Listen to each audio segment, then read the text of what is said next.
Tinulungan ko ang mga taga-nayon sa pag-aalaga at pagbebenta ng hipon at kumita ako ng 8 milyong dolyar sa loob ng isang taon, pero pinaratangan pa rin nila akong kumukuha ng komisyon at gumagawa ng masama para kumita. Kung alam ko lang, sana ay winasak ko na lang ang lahat ng mga hipon, tinapon sa kulungan ng mga baboy para ipakain sa kanila, kaysa hayaan silang makuha kahit nakatiting nito. Na sumunod na taon, hindi na ako tumulong sa pag-aalaga nila. Sa halip ay nagpunta ako sa kalapit nayon, ang tigang at abandonadong nayon ng Dahuang, upang gumawa ng proyekto sa breeding ng mga yamang dagat, at hindi ko akalaing hihigit pa sa inaasahan ang kikitain ko. Samantala, ang nayon naman ng Baishui, dahil sa maling pagbabago sa mga kagamitan, ay nagresulta sa pagkaubos at pagkamatay ng lahat ng kanilang mga crawfish. Dahil sa napakataas na multa sa kontrata, umiiyak silang lumuhod at nagmakaawa sa akin na bumalik para tulungan sila. Ngumiti lang ako, dahil nung simula pa lang. Sino ba ang nagpalaya sa akin? Hindi ba't kayo rin mismo? Halika, itaas natin ang baso para kay Chen Mo. Kung hindi dahil sa batang si Chen Mo at ang mga bagong teknolohiyang dinala niya mula sa malaking lungsod, ang ating daan-daang ektarya ng mga basurang lawa ay hindi magkakaroon ng ganito katataba at kalalaking crawfish, di ba? Sa unang batch pa lang na ito, kumita na agad ang buong nayon natin ng 8 milyong dolyar. Si Barangay Chairman Liu Guangsheng ay may hawak na baso ng alak, pula na ang kaniyang matabang mukha sa kalasingan, at talsik-talsik pa ang laway niya habang nagsasalita, habang ang mga taga-nayon ay masayang nakipag-toast sa kaniya, at punong-puno ng paghanga ang tingin nila sa akin. Ang iba ay nagpaplano ng magpaayos ng bahay, at ang iba naman ay pinag-uusapan na ang pambili ng sasakyan para sa kanilang mga anak. Kinuskus ko ang aking mga mata na namumula na sa puyat at inubos ang isang baso ng alak. Ang mainit na pakiramdam ng alak ay dumaloy pababa sa aking lalamunan hanggang sa aking tiyan, ngunit hindi nito mapawi ang pagod ko sa kalahating buwang walang tulog. Ako si Chen Mo. Dati akong nagtatrabaho sa syudad bilang isang architect sa supply chain ng fresh seafood. Upang buhayin ang mga abandonadong lawa sa aking sariling nayon, nagbitiw ako sa trabahong may milyong dolyar na sahod at itinaya ko ang 5 taon ko sa trabaho, pati na ang 2 milyong dolyar na ipon ko. Binago ko ang kalidad ng tubig, gumawa ng espesyal na pagkain para sa mga hipon, at higit sa lahat, sarili kong pera ang ginamit ko para ipagtayo ang nayon ng isang oxygenated cold chain logistics station.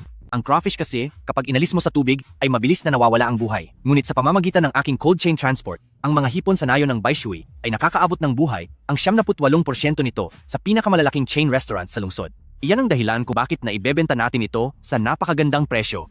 Basta masaya kayo, masaya na rin ako. Unang batch pa lang naman ito. Kapag lumaki na ang susunod na batch ng mga hipon, maaari pang tumaas ang ating kita ng 10%. Subalit, kailangan nating palawakin ang cold chain station natin. Kaya magsipag po muna tayo nitong mga susunod na araw. Bigla na lamang, ang kababata kong si Zhao Qiang ay biglang ibinalibag ang isang account book sa mesa namin. Chen Mo, bago mo sabihin ang mga yan, hindi ba't dapat mo munang ipaliwanag ang mga record na ito? Biglang natahimik ang maingay na bakuran, at lahat ng mga mata ay nakatitig na sa amin. Jiangzi, anong klaseng kalasingan yan? Hindi ba't sinuri na ito ng accountant kahapon? Ang sinuri namin kahapon ay ang huwad na records na pinakita mo sa amin. Chen Mo, gusto mo ba talagang gawing tanga ang lahat sa nayong ito? Iyan ba ang natutunan mo sa pagtatrabaho sa labas? Ang bumalik dito sa nayon para lamang pagkapirahan kaming mga kapwa mo taga rito? Pagkasabi niya niyon, nagkagulo ang lahat. Agad akong tumayo. Jiangzi, ano bang pinagsasabi mong walang kwenta? Walang kwenta ba ito? Agad na binuksan ni Zhao Qiang ang account book at itinaas ito sa hangin. Tumingin kayong lahat dito. Inutusan ko ang isang kakilala ko sa lungsod para imbestigahan ang records ng seafood logistics natin. Ang inireport ni Chen Mo sa ating bayad sa cold chain transport ay 1,500 dolyar bawat tonelada, pero ang totoo, pati ang mga truck at kagamitang pangpalamig, kasama na ang mga toll fee, ang puhunan niya sa bawat tonelada ay 600 lang. Mula sa karamihan, agad na maririnig ang mga boses ng gulat. Lalong tumindi ang emosyon ni Zhao Qiang. At sa pilitan din niyang pinapabili sa atin ng espesyal na pagkain para sa hipon na 30 dolyar ang bawat kilo. May pinapatingin ako sa eksperto. Ang sangkap sa loob nito ay gaya lamang ng binibenta sa bayan na 8 dolyar lang ang bawat kilo, eksaktong-eksakto pa. Sa loob ng isang taon, si Chen Mo ay malamang kumita sa atin ng 5 milyong dolyar bilang komisyon. 5 milyong dolyar? Panginoon ko, kaya pala ganoon na lang siya kabait. Kung bumalik dito at sabihing yayaman tayo, iyon pala ay mas malaki ang ibinubulsa niya sa sarili niyang bulsa. Napakaganid niya. Sarili niyang kababayan. Tinadaya niya. Sa isang sandali, ang mga taga-nayon na nagpapasalamat sa akin kanina ay biglang nag-iba ang mga tingin, ang kanilang hanga ay napalitan ng duda at galit, maging ang masasamang intensyon ay hindi na nila naitatago. Mariin akong tumitig doon sa account book na puno ng pagkakamali habang nararamdaman ko ang pagtataka. Karaniwang pakain lang. Ang pakain na inihanda ko ay nilahukan ko ng mga bitamina para sa kalidad ng tubig at mga antibiotic para maiwasan ang sakit sa mga hipon. Nakikita ba iyon ng mga mata nyo? Ang bayad sa cold chain ay 600? Hindi ba niya isinama ang gastos sa nitrogen, pagkakasira ng mga oxygen pump, pati ang gastos sa mga station sa bawat hihintuan? Dapat sana'y binayaran. Halip ay gasolina at toll fees lang ang isinama niya? Zhao Qiang, nababaliw ka na ba? Ang pinakaimportante sa cold chain ay ang sistema ng oxygen at temperature control. Tanging gasolina at pakain lang ang tinitingnan mo. Biglang lumitaw si Barangay Chairman Liu Guangsheng. Mataba niyang mukha na dati ipurong ngiti, ngayon ay puno na ito ng lamig at pangmamaliit. Tumigil ka na sa mga teknikal na salitang iyan. Chen Mo, ang mga ebidensyang ito ni Chiangzi ay malinaw na. Dahil kababayan ka namin, ayaw ka naming ipapulis. Ngayon, ibigay mo sa amin ang selyo ng kooperatiba at ang susi ng Cold Chain Logistics Station. Mula ngayong araw, hindi na kailangan ang tulong mo sa mga crawfish ng nayon ng Baishui. Habang pinagmamasdan ko ang ekspresyon ni Liu Guangsheng, na parang siguradong sigurado na, at tinitingnan ang matakaw at kampanteng ngiti sa mga mata ni Zhao Qiang, ay naintindihan ko na ang lahat. Hindi talaga nila iniisip na nagnakaw ako. Iniisip lang nila na ang sistemang ito ay gumagana na may kinikita na, at wala na silang mapapala sa akin. Director Liu, sigurado ka bang gagawin mo ito? Tumawa na lamang ako dahil sa sobrang galit, ang mga kagamitan sa cold chain station ay galing sa sariling bulsa ko at ang teknolohiya para mapangalagaan ng tubig ay nasa isip ko lang. Kapag inalis niyo ako, wala ba kayong takot na baka mawala ang lahat sa inyo? Sino ang tinatakot mo? Agad na binuhat ni Zhao Qiang ang bangko at malakas na ibinalibag ito sa lupa. Ang magpakain ba ng hipon, hindi ba kaya yan kahit nino? Basta ba ay maglalagay lang ng pakain sa tamang oras? At ang mga kagamitang pangpalamig ay puro malalaking refrigerator lang? Wala ka nang mapapala sa amin, Linta, dahil lalo kaming kikita. Oo nga, umalis ka na sa nayon ng Baishui. Ibalik mo ang pera na kinuha mo sa amin. Nagkakagulo ang lahat. Ang ilang malalakas na kabataang lalaki ay napapalibutan na ako at may hawak pa silang mga bote ng alak at mga pala. Tinitigan ko silang lahat na siyang inalagaan ko sa loob ng kalahating taon, na pinuhunan ko ng lahat ng lakas at puso ko, hanggang sa ang huling piraso ng malasakit ko sa nayong ito ay tuluyan nang naglaho at naging abo. Nanghihinang tumayo na lamang ako. Director Liu? Maling tao si Zhao Qiang, at hindi ko na siya masisisi. Pero ikaw, tuso ka talaga. Dahil sa inyong dalawa, hindi kayo magkakalakas ng loob na nakawin sa akin ang proyektong ito. Sabihin mo sa akin, at tinitigan ko siya sa kaniyang mga mata. Sino ang nasa likod ninyo at sumusuporta sa inyo? Sino ang nagsabi na kahit wala si Chen Mo, ay maibebenta nyo pa rin ang mga hipon na ito? Nagiba ang anyo ng mukha ni Liu Guangsheng, ngunit muli siyang napangiti. Chen Mo, totoong matalino ka, ngunit hinaharangan mo ang yaman ng iba. Sabi ng mga taong yon, basta't mapapaalis ka namin, lahat ng transportasyon para sa mga hipon ay libre na, at bibilhin pa ang mga hipon ng 20% na mas mataas kaysa sa presyo mo. Biglang nanlaki ang mga mata ko. Libreng transportasyon, at bibilihin sa mas mataas na presyo. Sa ganitong negosyo, ang sinumang makakapag-alok ng ganitong imposibleng kondisyon sa komersyo ay tanging mga kapitalistang nais kontrolin ang merkado at walang pakialam kung anuman ang paraan. Ito ay hindi isang simpleng pagtataksil ng mga taga-nayon, kundi ito ay isang matagal ng pinlanong pag-atake sa negosyo. Kahit isang segundo ay hindi na ako nanatili at tumalikod na ako papalayo sa bakuran ng barangay. Naririnig akong sumasabog, mga inihandang paputok, matagal na nilang inihanda para sa selebrasyong ito. Makaingay ng kanilang selebrasyon, at ang sunod-sunod na tunog ng mga paputok sa mainit na gabi ng tag-araw ay tila kay sakit pakinggan sa aking mga tainga. Tila ba nagseselebrasyon sila sa pagpapatalsik sa isang taong nanlamang sa kanila? Ngunit ang totoo, sinasalubong lang nila ang hindi nila inaasahang kapahamakan. Bumalik ako sa inuupahan kong kwartong gawa sa laryo sa komite ng barangay para magligpit ng mga gamit. Kakaangat ko lang ng pinto nang biglang dumating si Zhao Qiang, kasama ang ilang malalakas na kalalakihan mula sa baryo at nakipagsiksikan sila sa loob. Nakatitig sila sa akin na parang binabantayan ang isang magnanakaw. Chen Mo, lilinawin ko na ito sa iyo ngayon pa lang. Ang mga gamit dito ay pag-aari ng gobyerno. Wala kang karapatang maglabas kahit isang tornilyo man lang. Si Zhao Qiang ay may hawak na matigas na kahoy sa kaniyang kamay, bakas sa kaniyang mga mata ang pagyayabang ng isang maliit na tao. Ang lahat ng ito ay kolektibong pag-aari ng ating Baishui Village. Tinitigan ko siya ng masama at malamig, pero hindi ako nagsalita. Binuksan ko ang bag ko, naglagay lang ng ilang pirasong damit, tapos ay binunot ang plug ng kulay itim na laptop sa mesa, at isinilid ito sa bag. Doon nakalagay ang lahat ng trabaho ko, pati na ang sistema ng cold chain para sa Baishui Village, ang core temperature control algorithm nito, at ang microelement ratios para sa espesyal na pagkain ng mga hayop. Nasa loob lahat ng hard drive na iyon. Ang mga gamit sa labas tulad ng mga freezer at oxygen pumps, ay nabili ko gamit ang $2 milyong na naipon ko. Dahil nagkaaway na kami, na akong panahon na makipag-away o magdemanda laban sa mga taong ito na walang alam sa batas. Kahit makuha nila ang kagamitan, wala itong silbi. Dahil kung wala ang aking core parameters, ang mga mamahaling gamit na iyan, bago lumipas ang kalahating buwan, ay magiging tumpok na lamang ng basura. Sinuot ko ang bag at mabilis na lumabas ng kwarto. Pagdating ko sa may puno ng balete sa dulo ng baryo, iskulay itim na Mercedes-Benz S-Class ang tahimik na nakaparada roon. Bumukas ang pinto, isang lalaking nakasuit at necktie, at maayos ang buhok ang bumaba. Agad siyang sinalubong ni Barangay Chairman Liu Guangsheng, na may malawak na ngiti sa mukha. President Wang, bakit po kayo pa ang mismong nagpunta rito? Nakabalot na po ang mga hipon, handa na po silang ikarga anumang oras. Huminto ako sa paglakad at medyo piningkit ang aking mga mata. Si Wang Kai, ang tauhan ng malaking kumpanyang Lin's Aquatic Products, ang pangunahing kanang kamay ni Xu Haicheng. Ilang taon na ring agresibong nagpapalawak si Xu Haicheng sa negosyo ng pagkaing dagat at matagal na niyang inaasam na makuha ang matagumpay kong chain distribution system na may maas na survival rate ng mga paninda. Mukhang ito ang dahilan kung bakit nagawang magmalaki ni Liu Guangsheng at Zhao Qiang at palayasin ako ng basta-basta. Tinapik ni Wang Kai ang balikat ni Liu Guangsheng pero lumampas ang kaniyang tingin sa kanya at diktang tumitig sa akin. Bahagyang ngumisi siya sa akin, tila isang nanalo na nanunukso, siya lumapit sa akin. President Chen, sa wakas at nagtagpo rin tayo. Sa totoo lang, maganda ang disenyo mo sa cold chain base na ito. Pinapasalamatan ka ni President Xu dahil sa ginasta mong $2 milyong natapos mo para sa amin ang pinakamahirap na bahagi ng konstruksyon. Sinasadya niyang idiin ang mga salitang $2 milyong. Bakas sa kaniyang mata ang pangungutya. Huwag kang mag-alala. Madaling nakawin ang kagamitan, pero hindi madaling gayahin ang mismong teknolohiya. Susunod na buwan ay magsisimula na ang matinding tag-init. Sana lang ay alam ng mga tao nyo kung paano ihahandle ang 38 degree na temperatura, kasabay ng pagtaas ng ammonia sa tubig at pabigla-biglang pagbabago sa lamig ng imbakan. Napatawa na lang ng bahagya si Wang Kai. President Chen, nandito na tayo sa ganitong sitwasyon, kaya huwag mo na kaming takutin. Pagpapalamig at oxygen lang naman yan, di ba? May daan-daan kaming eksperto sa aming kumpanya. Hindi ba namin kaya ang mga freezer na ito? Mag-alala ka na lang sa sarili mo. Balita ko ay wala ka ring nadalang kahit ano. May matutulugan ka ba mamaya? Hindi na kailangang mag-alala si President Wang tungkol diyan. Hindi ko na pinansin ang pangiinis niya. Naglakad na lang ako palayo nang hindi lumilingon. Habang naglalakad sa kalsada, bahagya kong narinig ang boses ni Liu Guangsheng mula sa likuran. President Wang, ang tungkol po sa sinasabi nating libreng delivery, pati na ang 20% dagdag sa presyo ng pagbili. Huwag kang mag-alala, Old Liu. Dala ko na ang kontrata. Pero kailangan nating malinaw ang mga tuntunin. Ibinigay sa inyo ng aming kumpanya ang magandang offer, kaya dapat masiguro nyo ang magandang kalidad. May nakalagay na dagdag na probisyon sa kontrata.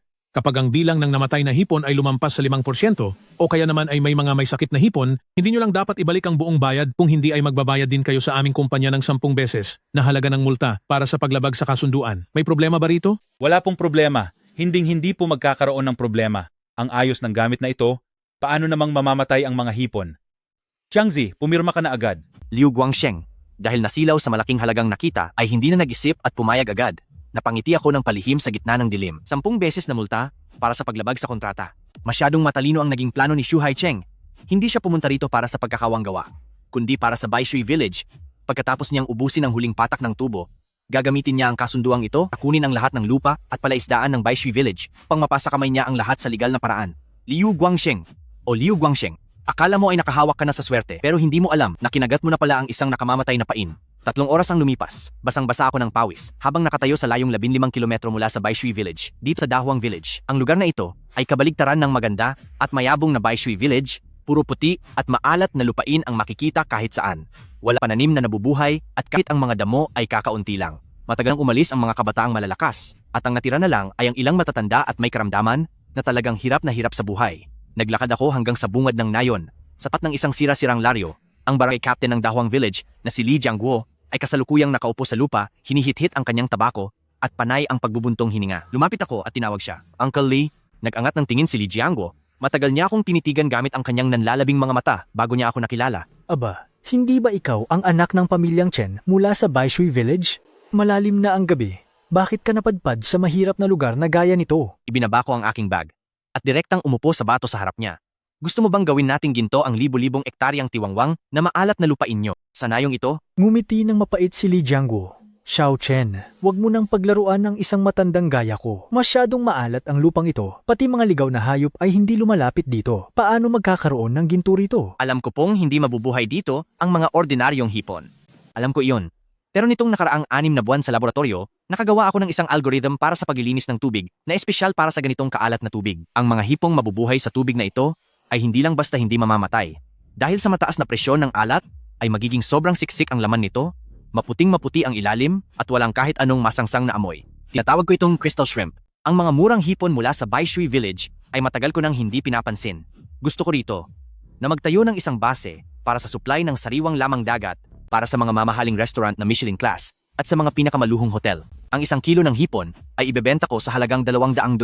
Biglang nanginig ang kamay ni Li Jiangguo na may hawak na tabako, nahulog ang abo sa kanyang tsinelas, pero hindi niya ito napansin habang nakatingin sa akin ng gulat na gulat. Sa sandaling iyon, 15 kilometro ang layo sa Baishui Village. Si Zhao Qiang ay tuwang-tuwang natayo sa harap ng control panel ng cold chain station at basta na lang pinindot ang main power button.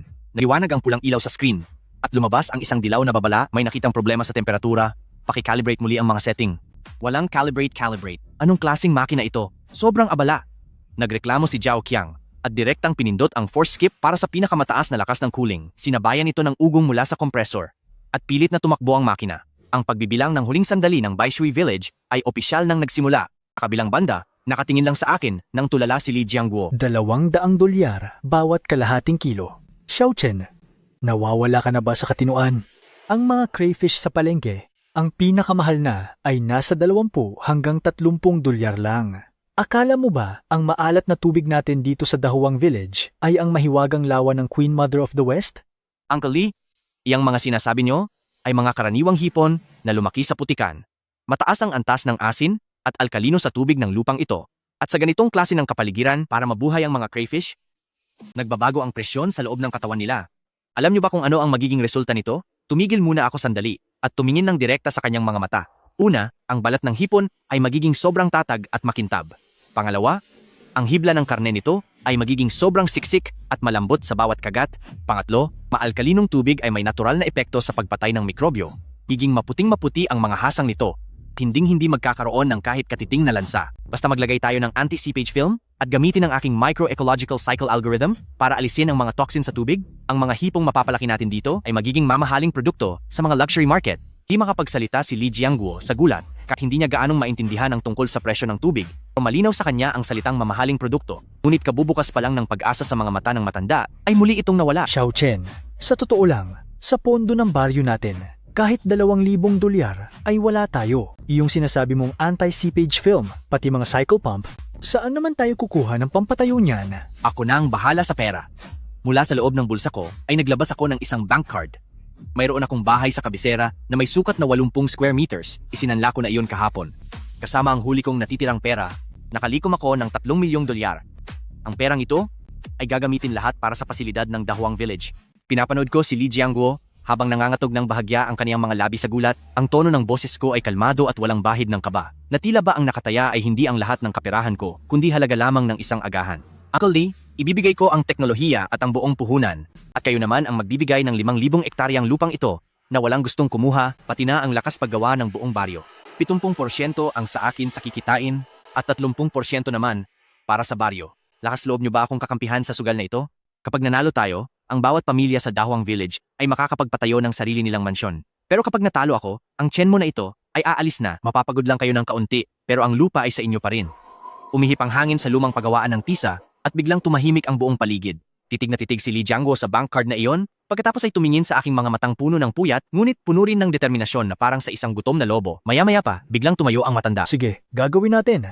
Sa sobrang hirap ng Dahuang Village, pati Mumu ay ayaw nang lumapit dito. Kaya ano pa ang dapat nating ikatakot? Bukas na bukas ay kakatok ako sa lahat ng pinto. Ititipon ko ang bawat tao sa baryo para simulan ang paghuhukay at paglatag. Nang sumunod na buwan, lubusan na akong nanirahan sa Dahuang Village. Sa ilalim ng nakapapastol na araw na nasa 37 o 38 degree at sa paanan ng maputi at kumikinang na tuyot na lupa. Ipinakita ng mga taga-Dahuang Village kung ano ang tunay na ibig sabihin ng pagtitiyaga sa trabaho. Kahit walang makinarya gaya ng excavator, gumamit sila ng pala at piko at buong lakas na nagbungkal sa matitigas na lupa para makagawa ng mga ayos na imbakan para sa mga isda. Personal kong binantayan ang paglalatag ng bawat panakip sa ilalim ng lupa at ibinaon ang bawat tubo na parang mga ugat sa ilalim ng lupa hanggang sa maiugnay ito sa aking mismong binuong Central Control System para sa ekolohiya. Habang nagpapakahirap kami sa gitna ng putikan para madali ang pagpapatayo, ang Baishui Village naman na 15 kilometro ang layo, ay kalukuyang nagpapakasasa sa yamang dumating. Ang unang 10 tonelada ng crawfish ay masayang ipinadala na sa lungsod. Masyadong mayaman ang grupo ni Xu Haicheng, bukod sa libreng logistics fee, ay nagbayad pa sila ayon sa mas mataas na presyo sa merkado. Ang presyo ay tinaasan ng 20% at binayaran agad ang buong halaga ng mga produkto. Umabot sa $600,000 ang pera na nakabundle pa at nakasalansan sa mesa sa tanggapan ni Baishui Village. Ang hawak ni Zhao Qiang, ang isang bungkos ng pera, ay mayabang niya itong iwinasiwas sa harap ng mga taga-nayon. Kita nyo ba? Kita nyo ba? Sinasabi ko na nga ba? Isang manloloko si Chen Mo. Basta isagad lang ang makina sa pinakamalakas, ay magiging malikot at masigla pa rin ang mga hipon. Kahit bumili pa tayo ng sarili nating murang pakain, ay lalaki pa rin silang matataba. Mga nagdaang $1,000,000 na yon, ninakaw lang lahat ng walang hiyang Chen na yon. Naghiyawan ng malakas ang mga taga-nayon at ang kanilang mga mata ay naglalabasan na ang pagiging gahaman. Mga kanayon, dahil walang hangganan ang pagbili sa panig ni Boss Xu, ano pa ang hinihintay natin? Lahat ng natitirang kanal at maputik na lubugan sa ating nayon, gamitin nating lahat para sa alagaan, damidihan ang paglagay ng mga binhi, at bilhin ang pinakamurang pakain sa bayan. Pakainin nyo sila ng pakainin. Dodoblehin natin ang kikitain sa susunod na buwan. Nabaliw na ang buong Baishui Village. Para madagdagan ang dami ng produkto, ang dapat ay 800 libra lang bawat sukat ng lupa sa kanilang palaisdaan, pero ipinilit nila ito hanggang sa 3,000 libra. Para makatipid, tinigil na nila ang ginawa kong masustansyang formula na puno ng mga mineral at proteksyon, pinalitan ito lahat ng mababang uri at napakamurang pakain. Hindi lang yan, sinabi ni Zhao Qiang na masyadong maliit ang daloy ng tubig at nakakaapekto sa trabaho, kaya direkta niyang tinanggal ang filter ng tubig sa base ng cold chain station. Tinanggal na nga, ang tanging nakikita lang nila ay ang pera sa harap nila, o hindi nila alam ng kapahamakan sa itaas nila ay handa nang bumagsak. Noong 5 ng Agosto, ang pinakamainit na bahagi ng summer, nakatayo ako sa bagong gawang control tower ng Dahuang Village, at pinagmamasdan ang paanan ko, ang malawak na pond ng mga alagang parang malinaw na sapiro, at sa ilalim ng tubig kabi-kabilang mga crystal shrimp na masayang lumalangoy. Dahil sa sikat ng araw, ang kanilang mga balat ay tunay na kumikinang na tila parang salamin ang pagkakatransparent. Ang microecological circulation system ay naglalabas ng mababang tunog at tinatanggal ang mga nakakalaso na sangkap mula sa tubig alat ng may katumpakan. Saka ito ginagawang mineral na kailangan ng mga hipon. Ang lahat ay ayon sa aking kalkulasyon at maayos na tumatakbo. Sa sandaling iyon, umakyat si Li Jiangguo sa control tower. Ngingiti at sobrang saya. Xiao Chen, napakagaling mo talaga. Napakaganda ng tubo ng mga hipon na ito. Hindi lang sila malalaki, kundi napakalakas pa ng kanilang mga sipit. 1 linggo na lang, maaari na nating ilabas ang unang batch ng mga hipon, di ba? Pinunasan ko ang pawis sa aking noo at tumingin sa direksyon ng Baishui Village. Uncle Lee, huwag kang magmadali dahil nagsisimula pa lang ang palabas. Ayon sa weather forecast simula bukas, ang pinakamataas na temperatura ay lalampas sa 42 degree at tatagal ito ng hindi bababa sa 1 linggo. Uncle Lee, alam mo ba kung ano ang Black Gill Disease? Napatigil si Li Jiangguo ng saglit. Anong sakit yon? Ito ay isang sakit sa ilalim ng mainit na panahon, mataas na ammonia, at tubig tabang, isang malalang nakakahawang sakit na tumatama sa mga crayfish. Kapag nagsimula na ito, sa loob ng 3 araw, mga hasang ng hipon sa buong palaisdaan ay mangingitim, mabubulok. Sa huli, ay lulutang silang lahat at mamamatay. Ang mga tao sa Baishui Village, tinuring nilang mahiwagang gamot ang mga pampalamig. Bukas, ang ikalawang bayad para sa Shu Haicheng ay magsisilbing katapusan na nila. Sa sumunod na 3 araw ng matinding init, ang buong Baishui Village ay naging parang isang dambuhalang sauna sa labas. Walang kaunting hangin sa paligid, tanging nakakasuffocate na init lang, ang masangsang na amoy, na parang bulok na itlog, may halong lansa ng patay na isda. Tahaling tapat, tatarantang tumakbo si Zhao Qiang punta sa opisina ng konseho na namumutla at sumisigaw. Uncle Guangsheng, may problema. May malaking problema. Ang mga hipon sa palaisdaan, lahat ay lumulutang na. Habang nakahiga sa upuang kawayan at naka-aircon at nananaginip na yayaman si Liu Guangsheng ay biglang nagising. Bakit ka sumisigaw dyan? Normal lang na lumutang ang mga hipon para huminga kapag mainit. Bilisan mo, buksan ang aeration machine. Binuksan ko na. Todo na ang bukas nito, pero walang epekto. Puntahan niyo po agad at tignan, hindi lang sila basta lumulutang, kundi nakatihaya na sila at wala ng buhay. At saka yung mga hasang ng hipon, lahat ay maitim na. Biglang nakarinig ng ugong si Liu Guangsheng sa kanyang ulo at hindi na niya naisuot ng maayos ang sapatos. Habang nakayapak ang kabilang paa ay kumaripas siya ng takbo sa labas. Pagdating nila sa baryo, pinakamalaking palaisdaan, tumambad sa kanila, nagpadilim sa paningin ni Liu Guangsheng, muntik na siyang mahulog sa tubig. Ang palaisdaang dati ay napakalinaw, ay naging para isang malapot at itim na lason. Dahil sa matinding init, sumabog ang mga nakaimbak na basura ng maruming pagkain sa ilalim, dahilan upang ang level ng ammonia ay biglang tumaas ng husto. Sa ibabaw ng tubig, isang katutak na patay na hipon ang nakalutang, na naglalabas ng nakasusuklam na baho. Habang sa ilalim naman, marami pang maliliit na hipon na naghihingalo ang pilit na umaakyat sa pampang. Nang kumuha sila ng isa, ay makikita na ang atin nilang mapuputing hasang sa pagkakataong ito, ay nangingitim na at nabubulok. Ang sakit sa hasang ay lumaganap sa masamang kondisyong ito, na para isang epidemya, sa gitnang napakaraming hipon, ay tuluyang sumabog. Nanginginig ang buong katawan ni Liu Guangsheng habang namumula ang mga labi sa nerbiyos. Paano nangyari ito? Paano naging ganito? Noong nandito pa si Chen Mo, hinding-hindi ito nangyari. Tio, bakit niyo pa binabanggit ang malas na taong iyon? Siguradong dahil ito sa masamang panahon. Ano na ang gagawin natin ngayon? Ngayong gabi, darating na si Wang Kai para kunin ang ikalawang batch ng supply, eksaktong 20 tonelada. Kapag hindi tayo nakapag-deliver, base sa kontrata, kailangan nating bayaran si Shu Haicheng ng 10 beses na multa. Milyon-milyong dolyar ang halaga niyon. Kahit ibenta pa natin ang lahat ng bahay sa baryong ito, hindi pa rin iyon sasapat pambayad. Nang marinig ang 10 beses na denda para sa paglabag sa kontrata, nanigas si Liu Guangsheng sa kaba, at ang nag-aapoy niyang isipan ay biglang kumalma, at ang pumalit ay ang bagsik ng isang taong wala nang mawawala. Hindi natin kayang magbayad. Kahit mawala man ang lahat, hindi tayo magbabayad. Hinila ni Liu Guangsheng ang kwelyo ni Zhao Qiang, at ang kanyang nanlilisik na mga mata ay nakatitig ng husto sa kanya. Makinig ka. Habang buhay pa ang karamihan sa mga hipon, pabilisin ang pagtawag sa buong nayon para makuha ang mga ito. Itapon ang mga wala na. Basta't ang mga buhay pa, kahit na may sakit pa ang mga ito, ipaglabas nyo lahat at ilagay sa mga freezer. Napatulala si Zhao Qiang. Pero uncle, ang mga may sakit na hipong yan, madaling mapapansin ng mga tao ni Wang Kai. At hindi sila makakaabot sa lungsod ng ganyan. Binatukan ni Liu Guangsheng ang likod ng ulo ni Zhao Qiang at galit na nagsalita. Wala ka bang utak? Hindi ba't maganda ang kagamitan ni Chen mo? Ibaba mo ang temperatura sa pinakamalamig para tumigas sila agad. Kapag matigas na ang mga hipon, hindi na masyadong mapapansin ang itim sa hasang. Pagdating sa bodega sa lungsod, kapag nakapasa na sa inspeksyon at matuklasan man nilang wala na ang mga hipon o kaya naman ay may sakit ang mga ito, ibebenta natin na problema iyon sa biyahe. At dahil sa maling pag-imbak nila, ano ang kinalaman ng Baishui Village doon? Napasinghap sa gulat si Zhao Qiang. Ang diskarteng ito ay para na ring ginagawang uto-uto ang Shu Haicheng. Ngunit dahil sa kakaharapin nilang pagkawala ng kabuhayan, wala na silang ibang pagpipilian pa. Bakasan ang bagsik sa mga mata ni Zhao Qiang. Gagawin ko! Ngayon din ay isaset ko na ang mga freezer sa pinakamalakas para ma-frozen agad ang mga ito. Pagkasabi niyon ay mabilis siyang tumakbo patungo sa storage station. Isang desperadong pagtatangkang isalba ang sarili ang baliw na nangyayari sa Baishui Village. Lahat ng mga taga na yon, bata man o matanda, ay nasa ilalim ng mainit na sikat ng araw, parang mga baliw sa loob ng mabahong putikan, hihuli ang mga may sakit na hipon. At pagkatapos ay sabay-sabay nilang isiniksik sa loob ng sasakyang pampalamig na sapilitang binuksan ng Zhao Qiang sa isang matinding mode ng mabilis na pagpapayelo. Wala silang kaalam-alam na Chen mo, ang pangunahing algoritmo ng palamig na iniwan doon ay nakabase sa pagkontrol ng temperatura at oksiheno para hayaang matulog ang mga hipon at hindi para basta na lang biglaang i-freeze. Sobrang baba ng temperatura na walang proteksyon ng algoritmo, kasama pa ang loob ng mga may sakit na hipon na dati nang mahina ang mga bahagi, ay mas lalo lang magpapabilis sa pagkasira at pagkabulok nila. Samantala, 15 kilometro ang layo sa Dahuang Village, nakaupo lang ako sa ilalim ng puno at kampanteng umiinom ng malamig na katas ng plum. Sa harap ko, sa kontrol ng microecology, ang bawat datos sa gitna ng 42 degree na init ay nananatiling matatag. Ang mataas na alkalinidad ng tubig ay may natural na kakayahang pumatay ng mikrobyo. Yung mga nagsisimulang kumalat na bakterya ng sakit na black gill, bago pa man makapagparami, ay awang nililinis na ng sistema. Sa ilalim ng tubig, ang mga hipon na may matitigas na balat at malilinaw na anyo ay napakasigla sa pag-aagawan sa espesyal na pagkain na inihanda ko. Nagpupunas ng pawis si Li Jiangguo, medyo hindi pa rin siya mapakali. Si Xiao Chen ay nakikita kung gaano katindi ang init. Nabalitaan ko na mabaho na raw ang tubig sa kalapit na Baishui Village.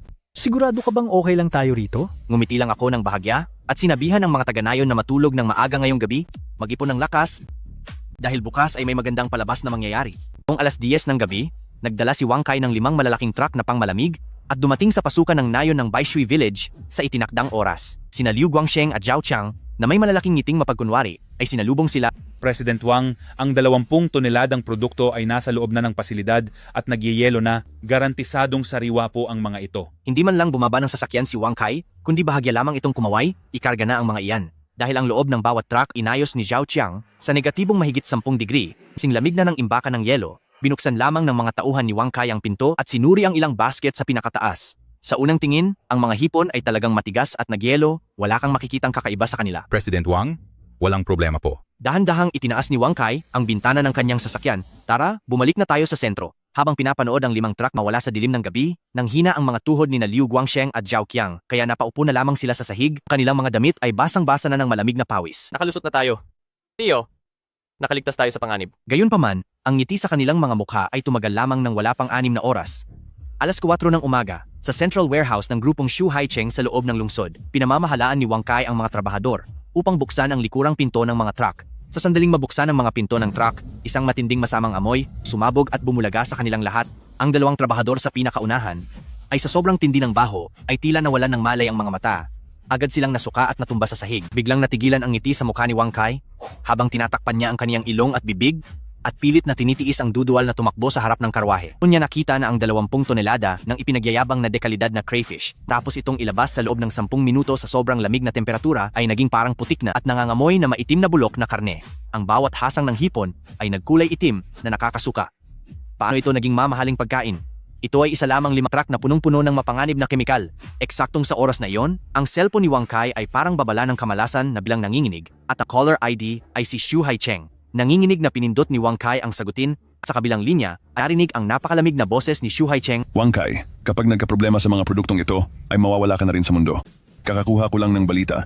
Ang kawanihan ng kalusugan ng probinsya at ang mga taga-regulatoryo ng merkado ay nasa tapat na ng pinto ng ating distribution center. Biglang nanlaki ang mga mata ni Wang Kai at bumuhos ang malamig na pawis. Mabilis siyang lumingon, tumingin sa direksyon ni Baishui Village at sa kaniyang mga mata ay nakikita ang matinding galit na tila gusto ng parusahan ng sinuman. Alas 6 ng umaga, ang mga taga-baryo ng Baishui Village ay natutulog pa at nagnanais yumaman. Ngunit ang bakal na pinto ng village hall ay malakas na kinalabog at nabuksan isang itim na sasakyan, ang parang mabangis na hayop na sumugod sa loob at ang nakakabinging tunog ng preno ay agad na bumasag sa katahimikan ng baryo. Nagmamadaling lumabas ng bahay si Liu Guangsheng habang nagsusuot ng damit at mabilis siyang lumabas ng kwarto at pati si Zhao Qiang ay kinukuskus pa ang antok na mga mata. Nang makita nila kung sino ang nakatayo sa labas, swerte nila kagabi ay biglang nawala. Punong-puno ng galit ang mga mata ni Wang Kai. Wala na ang kanyang jacket na Amerikana at ang kanyang kurbata ay nakakalaylay na. Para siyang galit na asong gutom na naghahanap ng kalaban at mariin siyang nakatingin sa dalawa. Sir President Wang, bakit po kayo nandito ng napakaaga?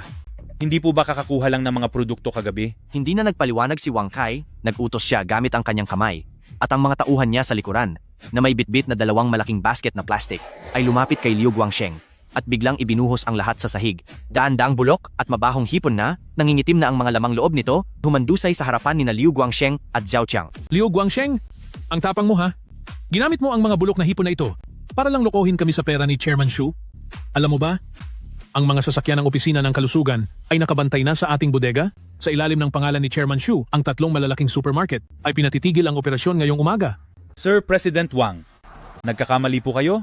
Siguradong isang malaking pagkakamali lang ito. Nung inilagay po iyan sa sasakyan, buhay pa po sila. Walang hiya anong pagkakamali. Tinadyakan ni Wang Kai si Liu Guangsheng paupo sa sahig at kinuha mula sa kanyang bag ang isang makapal na tumpok ng dokumento at ihinampas ito ng malakas sa mukha ni Liu Guangsheng. Nagkalat ang mga papel sa paligid at ang mga pulang tatak nito ay nagpatakot sa lahat ng naroon. Huwag ka nang umarte sa harap ko. May 20 tonelada tayong produkto, katumbas ng 40,000 gin, at bibilhin namin ito sa halagang $30 bawat gin bilang dagdag na presyo, kaya ang kabuuang bayad ay $1,200,000. Malamig na tinitingnan ni Wang Kai ang lahat, habang ang abogado sa tabi niya, na walang anumang emosyon, ay inayos ang kanyang salamin, at nagsimulang basahin ang mga tuntunin sa kontrata. Ayon sa nilagdaang karagdagang kasunduan ng bawat panig, kapag lumampas sa itinaktang dami ang mga may sakit o mga wala ng buhay na hipon, ituturing itong isang malalang paglabag sa kontrata at panloloko. Kailangang ibalik ang buong kabayaran at magbayad ng 10 beses na danyos para sa paglabag na aabot sa kabuuang $12 milyong. Bukod pa dito ang danyos para sa pangalan ng kumpanya at multang administratibo na $3 milyong. Sa kabuuan, ito ay $15 milyong. Nang marinig ang napakalaking halagang ito, ang mga taga-nayon na nagtipon-tipon ay sabay-sabay na napasigaw sa takot. $15 milyong.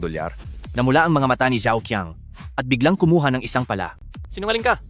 Nananamsala ba kayo? Pinilit nyo kaming pirmahan ng kontratang iyan? At ang mga hipon na iyan ay dahil hindi nyo naayos ang pagpapanatili ng inuwi niyo? Bakit kami ang kailangang magbayad? Napangisi na lamang si Wang Kai. Talagang wala kayong takot sa mangyayari. Agad na humarap ang bodyguard sa likuran. Sa pamamagitan ng isang malakas na sipa, ay napatilapon ang palang hawak ni Zhao Qiang. Kasunod nito ay isang matinding pagpapatama sa tiyan ni Zhao Qiang. Napasigaw sa hapdi si Zhao Qiang siyang isang nalutong hipon na namimilipit sa lapag habang hindi mapigil ang pagsuka. Mga ginoo at ginang, humiling na kami sa hukuman para sa pangangalaga sa ari-arian. Mula ngayon, ang lahat ng mga palaisdaan ng Baishui Village, ang mga imbakan, pati na rin ang inyong mga bahay, ay mapapasailalim na sa pagkakandado. Kung hindi kayo makakabayad ng $15 milyong, parusahan kayo sa kulungan at mapupunta sa kalsada ang buong nayon nyo. Hanggang sa sandaling ito, ang mga tao sa Baishui Village ay ngayon lamang tunay na nakaramdam ng lamig at kawalan ng awa ng mga kapitalista. Simulat sa pulpa lang ay naghuhukay na ng bitag ang Xu Haicheng dahil hindi naman ito tunay na pakikipagtulungan kundi isang legal na paraan ng pangaagaw.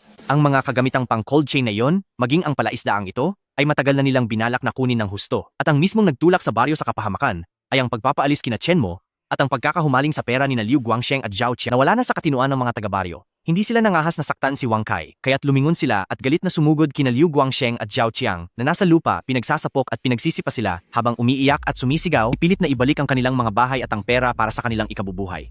Ang buong Baishui Village ay biglang naging parang impyerno.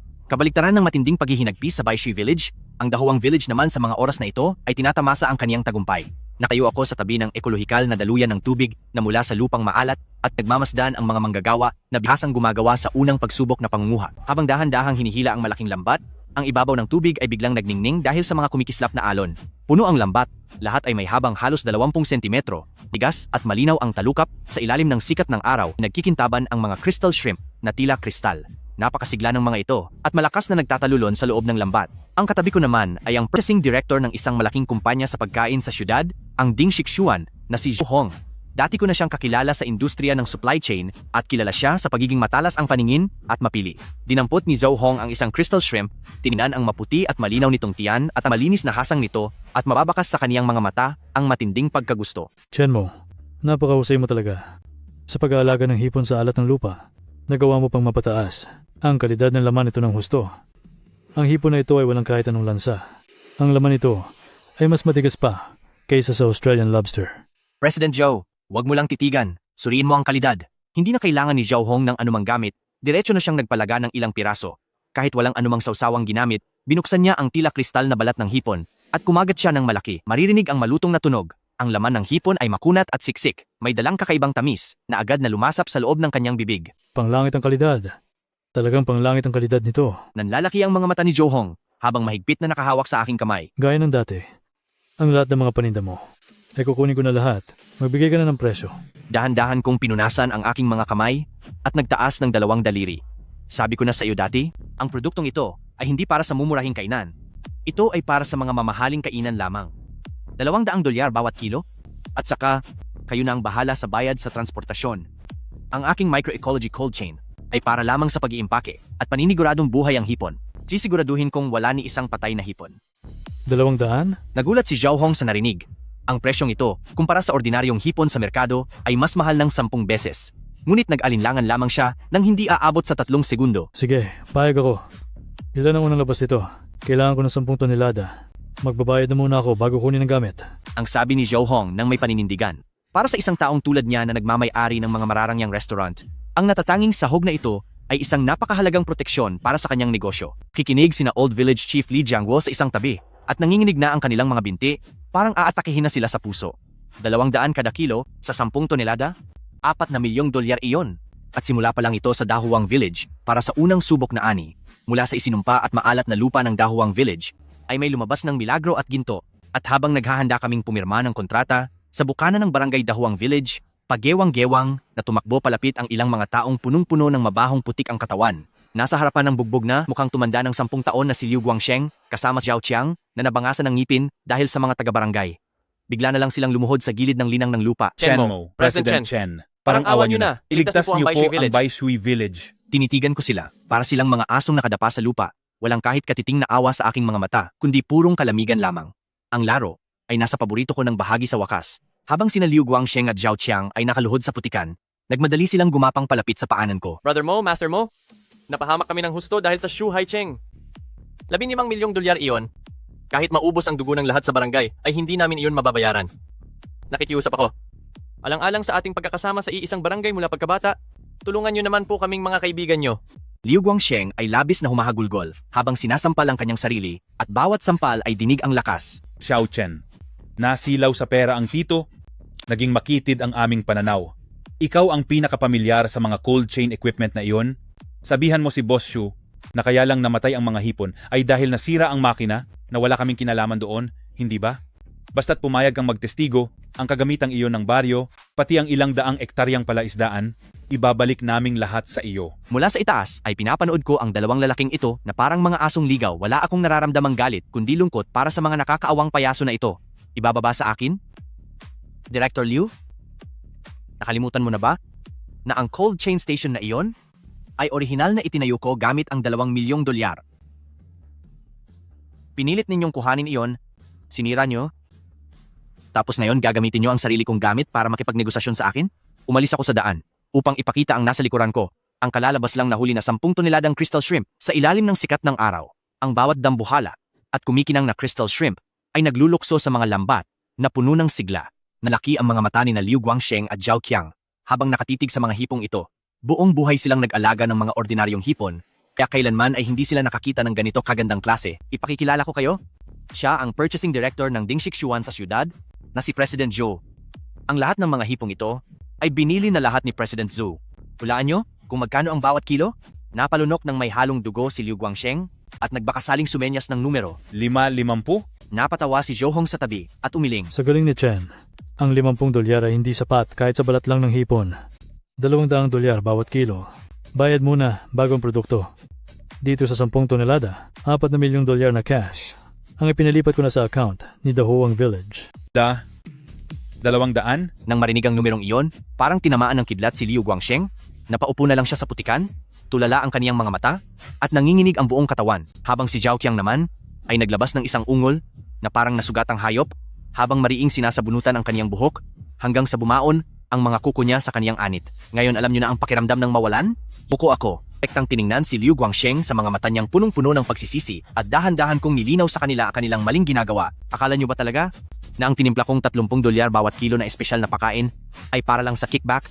Iyon ay high-purity microecological antibacterial enzymes na ginawa para labanan ang mga nakakalason na ammonia nitrogen sa pagsasakang siksikan. Pinalitan niyo ito ng pakain na nagkakahalaga lang ng barya na para na ring naglagay kayo ng lason sa tubig.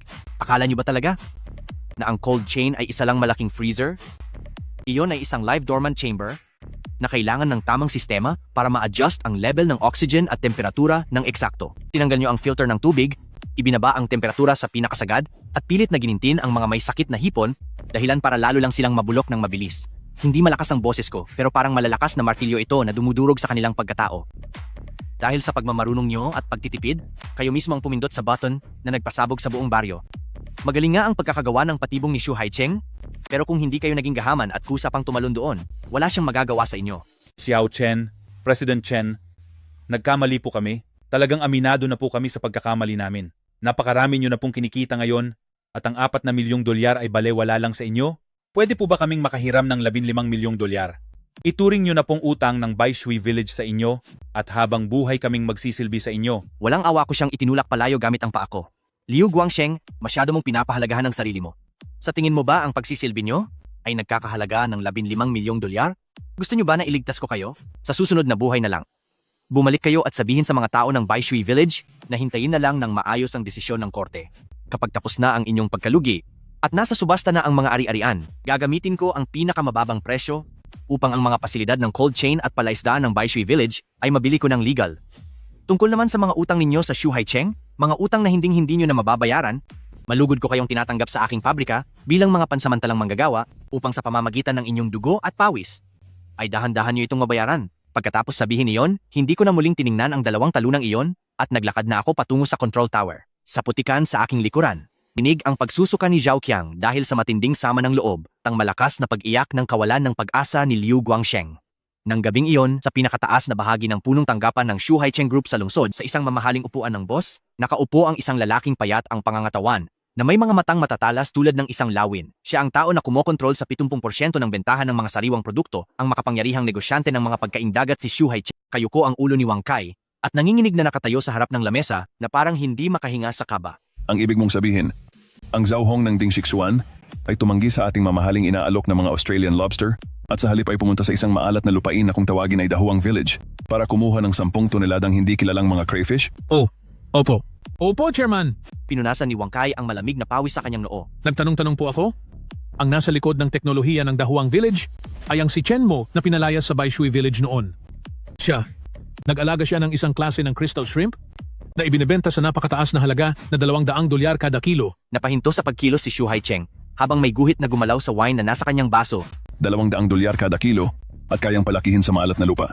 Piningkit ni Xu Haicheng ang kanyang mga mata at ang kanyang galing sa negosyo ang nagparamdam agad sa kanya ng nakakatakot na potensyal nito. Nakakaaliw. Kunin mo agad ang lahat ng mga ari-arian ng Baishui Village. Pagbayarin sila ng mahal. Tapos, imbestigahan niyo ang ruta ng transportasyon ni Chen Mo. Kung gusto niyang makipaglaro ng malakihan, tuturuan ko siya. Dito sa lugar na ito, ako ang masusunod. Si Xu Haicheng ay biglang hinampas ang baso sa lamesa, nabasag ang kristal at tumalsik sa sahig ang mapulang wine. Kapag gusto ni Xu Haicheng na tapusin ang karera ng isang tao sa probinsya, karaniwan ng isang salita lang ang kailangan niya. Matapos ang 3 araw, iyon na ang araw na ang Dahuang Village ay maghahatid sa Ding Shixuan ng 10 toneladang kristal na hipon. Sa daang kailangang daanan patungong syudad, may 3 itim na kotseng Land Rover ang nakaparada. Si Wang Kai ay nakasandal sa pinto ng kotse, habang may hawak na baseball bat sa kamay at ang kaniyang madilim na paningin ay nakatitig sa malayong dulo ng kalsada. Mahigit 10 malalaking lalaki ang nakakalat sa paligid, hinaharangan ang buong daan. Isang bataan ang lumapit at nagsabi, President Wang, nagsabi na po si President Xu na ngayong araw, kahit isang hipon ng Dahuang Village ay hindi pwedeng makapasok sa syudad. Kinuha ni Wang Kai ang sigarilyo at malamig na tumawa. Siyempre naman, gagawa sila ng negosyong pagkaing dagat sa teritoryo natin. Pero gusto pa rin nilang iwasan ang kontrol ng Chairman Xu? Dahil lang alam ni Chen Mo ang kaunti tungkol sa pagsasaka, ay akala niya kung sino na siya. Ngayong araw, tuturuan ko siya kung gaano kadelikado ang pasikot-sikot sa logistik. Habang nagsasalita siya, may umuusok na alikabok sa dulo ng highway. May 3 malalaking truck na may tatak na Dahuang Village Eco Agriculture na mga palamigang sasakyan ang dahan-dahang papunta sa direksyong ito. Nandiyan na sila, harangin nyo. Sa isang utos ni Wang Kai, ilang sasakyan ang biglang humarang, kasabay ang nakakarindig na tunog ng preno Sa pilitan nilang pinahinto ang tatlong malalaking truck sa gitna mismo ng daan. Ang driver ng truck ay isang taga-Nayon mula sa Dahuang Village na mahigit 50 taong gulang na. Sobrang namutla sa takot. Agad nilock ang mga pinto dahil sa pangamba. Bit ni Wang Kai ang isang baseball bat. Habang kampanteng naglalakad at malakas na hinampas ang windshield, biglang nagkalamat na parang sapot ng gagamba ang salamin. Baba na kayo dyan! Magkakaroon lang ng inspeksyon. Pinaghihinalaan ko na may dalang mga may sakit na hipon ang truck ninyo. Nanginginig sa takot na hinila pababa ang driver. Hindi man lang siya nilingon ni Wang Kai at dumiretso na sa likod ng truck, siya kasumenyas. Sirain nyo ang pinto at buksan. Sinabi ni President Xu na kapag may nakita kayong mga hipon, sirain nyo ang lahat kasama ang truck. I-charge nyo iyan sa utang ni Baishui Village? Agad na lumapit ang ilang tauhan, dala ang mga gamit na pambukas, makalipas ang ilang nakakabinging tunog ng pagkiskis ng metal. Ang mabigat na pinto ng refrigerated truck ay sapilitang nabuksan at bumungad ang malamig na hangin. Sa loob ng truck ay maayos na nakaayos ang mahigit 100 asul na mga balde. $200 ang presyo kada kilo, hindi ba? Ngayon, lahat ng iyan ay magiging basura na. Sa mga mata ni Wang Kai, makikita ang matinding tuwa sa kanyang gagawin. Tumalon siya sa loob ng truck, itinaas ang baseball bat, tinarget ang unang asul na balde at malakas itong hinampas. Nagkawasak-wasak ang baldeng plastic at ang tubig sa loob nito ay parang talon na bumuhos palabas. Dahil dito ay nabasa si Wang Kai, walang hipon, kahit isang piraso ay wala. Ang lahat ng umaagos sa sahig ay puro lang kulay tsokolating burak na nakapait at maalat. Natigilan si Wang Kai, pinahid niya ang putik sa kanyang mukha.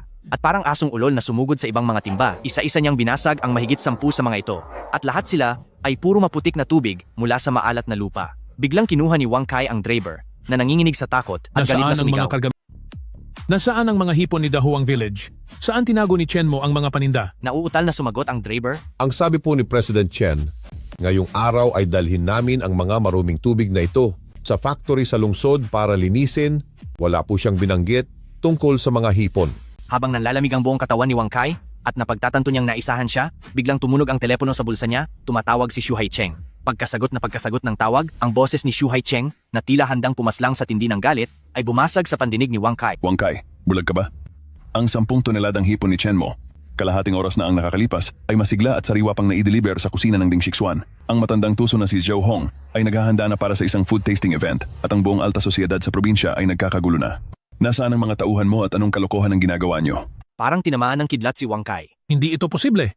Lahat ng cold chain delivery truck sa probinsya at bawat lagusan sa expressway ay may mga mata tayo. Kahit patubuan siya ng mga pakpak, hindi siya makakalusot doon. Hindi siya gumamit ng pakpak, kundi dumaan siya sa special express train para sa mga sariwang produkto. Binasag si Xu Haicheng sa kabilang linya ng telepono at galit na sumisigaw. High-speed rail fresh express train, ang mga salitang ito ay parang isang malaking martilyo na tumama sa ulo ni Wang Kai. Sa sandaling ito, sa platform ng kargamento sa South High-Speed Rail Station ng Kabisera, nakasuot ako ng simpleng puting polo bang pinapanood ang mga manggagawa na nagbababa ng huling batch ng mga lalagyan ng crystal shrimp mula sa bago ng high-speed rail train at maayos itong inililipat cold chain truck ni Ding Shixuan. Nakatayo sa tabi ko si Zhou Hong habang tinitingnan ang mga dekalidad na hipon sa loob ng mga transparent na lalagyan at pulang-pula ang mukha niya sa tuwa. Pare, napakahusay ng ginawa mong sikretong diskarte. Ang matandang iyon na si Xu Haicheng. Akala niya dahil kontrolado niya ang mga kalsada at terminal, ay kaya ka na niyang manipulahin. Hindi niya maiisip na kaya mo palang makuha ang Express Fresh Line ng Railway Bureau. Nag-thumbs up sa akin si Zhou Hong. Pinagpagan ko ang alikabok sa aking manggas sa isang kalmadong tono. Si Xu Haicheng ay parang hari sa sarili niyang mundo. Ang pananaw niya ay hanggang sa pangaagaw lang ng teritoryo at pang-iipit na parang mga siga.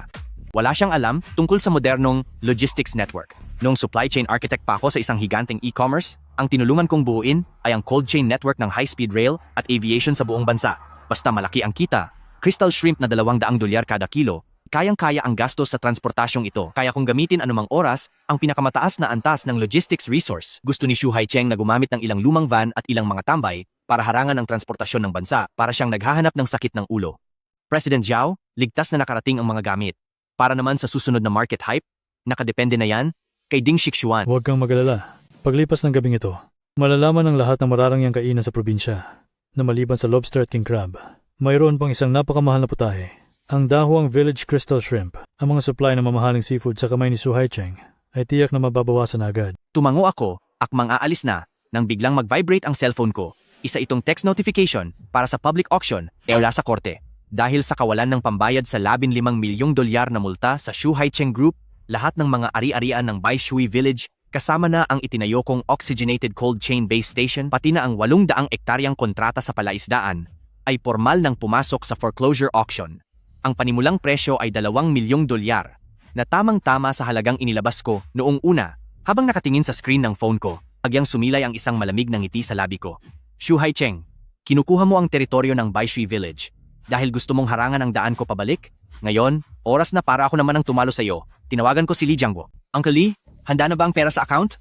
Magsuot ka ng maayos na damit bukas at samahan mo ako sa City Court.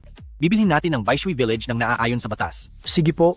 Xiao Chen, susunod po ako sa inyo. Pagkababa ng telepono, tumingala ako sa maulap na langit ng syudad at tumalas ang tingin ko na parang talim ng kutsilyo.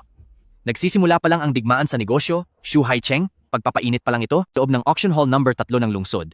Napakalamig ng aircon, pero ang mga nakaupo sa likuran na sina Liu Guangsheng at Zhao Qiang ay tagaktak ang pawis at nanginginig na parang mga tuyong dahon sa hangin. Sa loob lang ng ilang araw, kung dalawang lalaking dating makapangyarihan mapang-abuso sa Baishui Village, mapuputi na ang buhok ngayon. Bog ang mga mata. Tila mga patay na naglalakad. Ang lahat ng pag-asa nila ay nakasalalay na lamang sa auction ng mga ari-arian ngayong araw. Kung ang 800 ektaryang palaisdaan ng Baishui Village at ang cold storage facility ay mabebenta sa mataas na halaga, tulad ng 10 milyong dolyar, ay mababawasan ng malaki ang utang nila sa Shu Haicheng dahil sa paglabag sa kontrata. Basta't huwag lang silang lubusang mawalan. Kahit mamulot pa sila ng basura sa habang buhay, ay mas mabuti na iyon kaysa ngayong nahaharap sila sa panganib na makulong. Noong sandaling iyon, bumukas ang mabigat na pinto ng auction hall, at si Shu Haicheng kasama ang grupo ng mga bodyguard na nakaitim at mga abogadong nakasuit ay pumasok na parang isang haring bumibisita sa kanyang teritoryo. Malamig niyang tiningnan sina Liu Guangsheng at Zhao Qiang na nakayukod sa sulok, ang kanyang tingin ay tila tumitingin sa dalawang peste na maaari niyang tapusin anumang oras. Habang papunta siya para umupo sa VIP seat sa harap, bilang nanigas ang kanyang tingin. Sa upuan sa tabi niya, maayos na akong nakaupo doon, katabi ang nakasuot ng bagong damit pero hatang hindi pa rin mapakali na kapitan ng Dahuang Village, si Li Jiangguo huminto. Sa paglakad si Shu Haicheng, tinitigan ako mula ulo hanggang paa ng mayabang at may silay na mapang-insultong ngisi sa kanyang mga labi. Ikaw ba si Chen Mo? Sa paggamit mo lang ng kaunting diskarte at pagpasok sa mga espesyal na linya ng tren, akala mo ba ay kung sino ka na? Bata, ang industriyang ito ng mga sariwang produkto ay hindi basta-basta mapapasok dahil lang may 4 na milyong dolyar ka. Hindi man lang ako tumayo. Ibinaling ko lang ng kaunti ang aking ulo habang nakakalokong tinitingnan ang makapangyarihang negosyante na may kontrol sa 70% ng industriya sa buong probinsya. Tama si Chairman Shu, masyadong malalim ang tubig, kaya madaling malunod ang mga elepanteng masyadong mataas ang tingin sa sarili. Pumunta rito si Chairman Shu ngayon para makuha ang lahat. Ang mga ari-arian ng Baishui Village ay gusto mong kunin sa mababang presyo, di ba? Ano naman kung totoo? Sa negosyong ito, magsisimula ang presyo sa 2 milyong dolyar at ako si Shu Haicheng ang kukuha nito.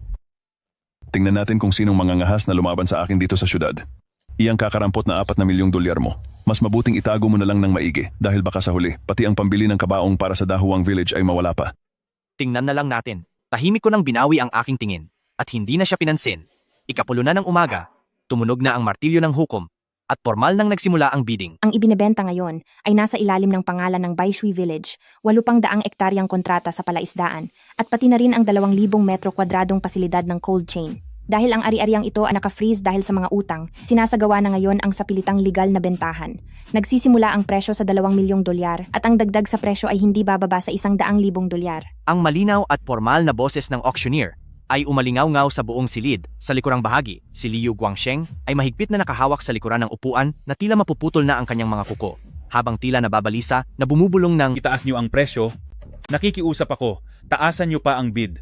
Nakaupo si Wang Kai sa tabi ni Shu Haicheng, hindi man lang itinataas ang plaka at tinatamad lang na sumigaw ng panimulang presyo, 2 milyong dolyar. Nanahimik ang buong paligid, ang mga negosyanteng naroon lang para manood. Nang makitang tauhan ni Shu Haicheng ang nag-alok, ay isa-isang umiwas ng tingin, naging seryoso at natahimik na parang mga duwag. Sino ba naman ang gugustong para sa isang lumang baryo ay banggain ang pinuno ng sindikato sa probinsya? Nagsimulang magbilang ang auctioneer. 2 milyong dolyar, one time. Ang mga puso ni Liu Guangsheng at Zhao Qiang ay agad na gumuho at napahikbi na lang sa sobrang kawalan ng pag-asa. 2 milyong dolyar. Ibig sabihin nito ay kailangan pa nilang pasanin ang 13 milyong dolyar na utang at hindi na kailanman makakabangon pa. Sa sandaling iyon, isang malamig at kalmadong tinig ang narinig mula sa unang hilera.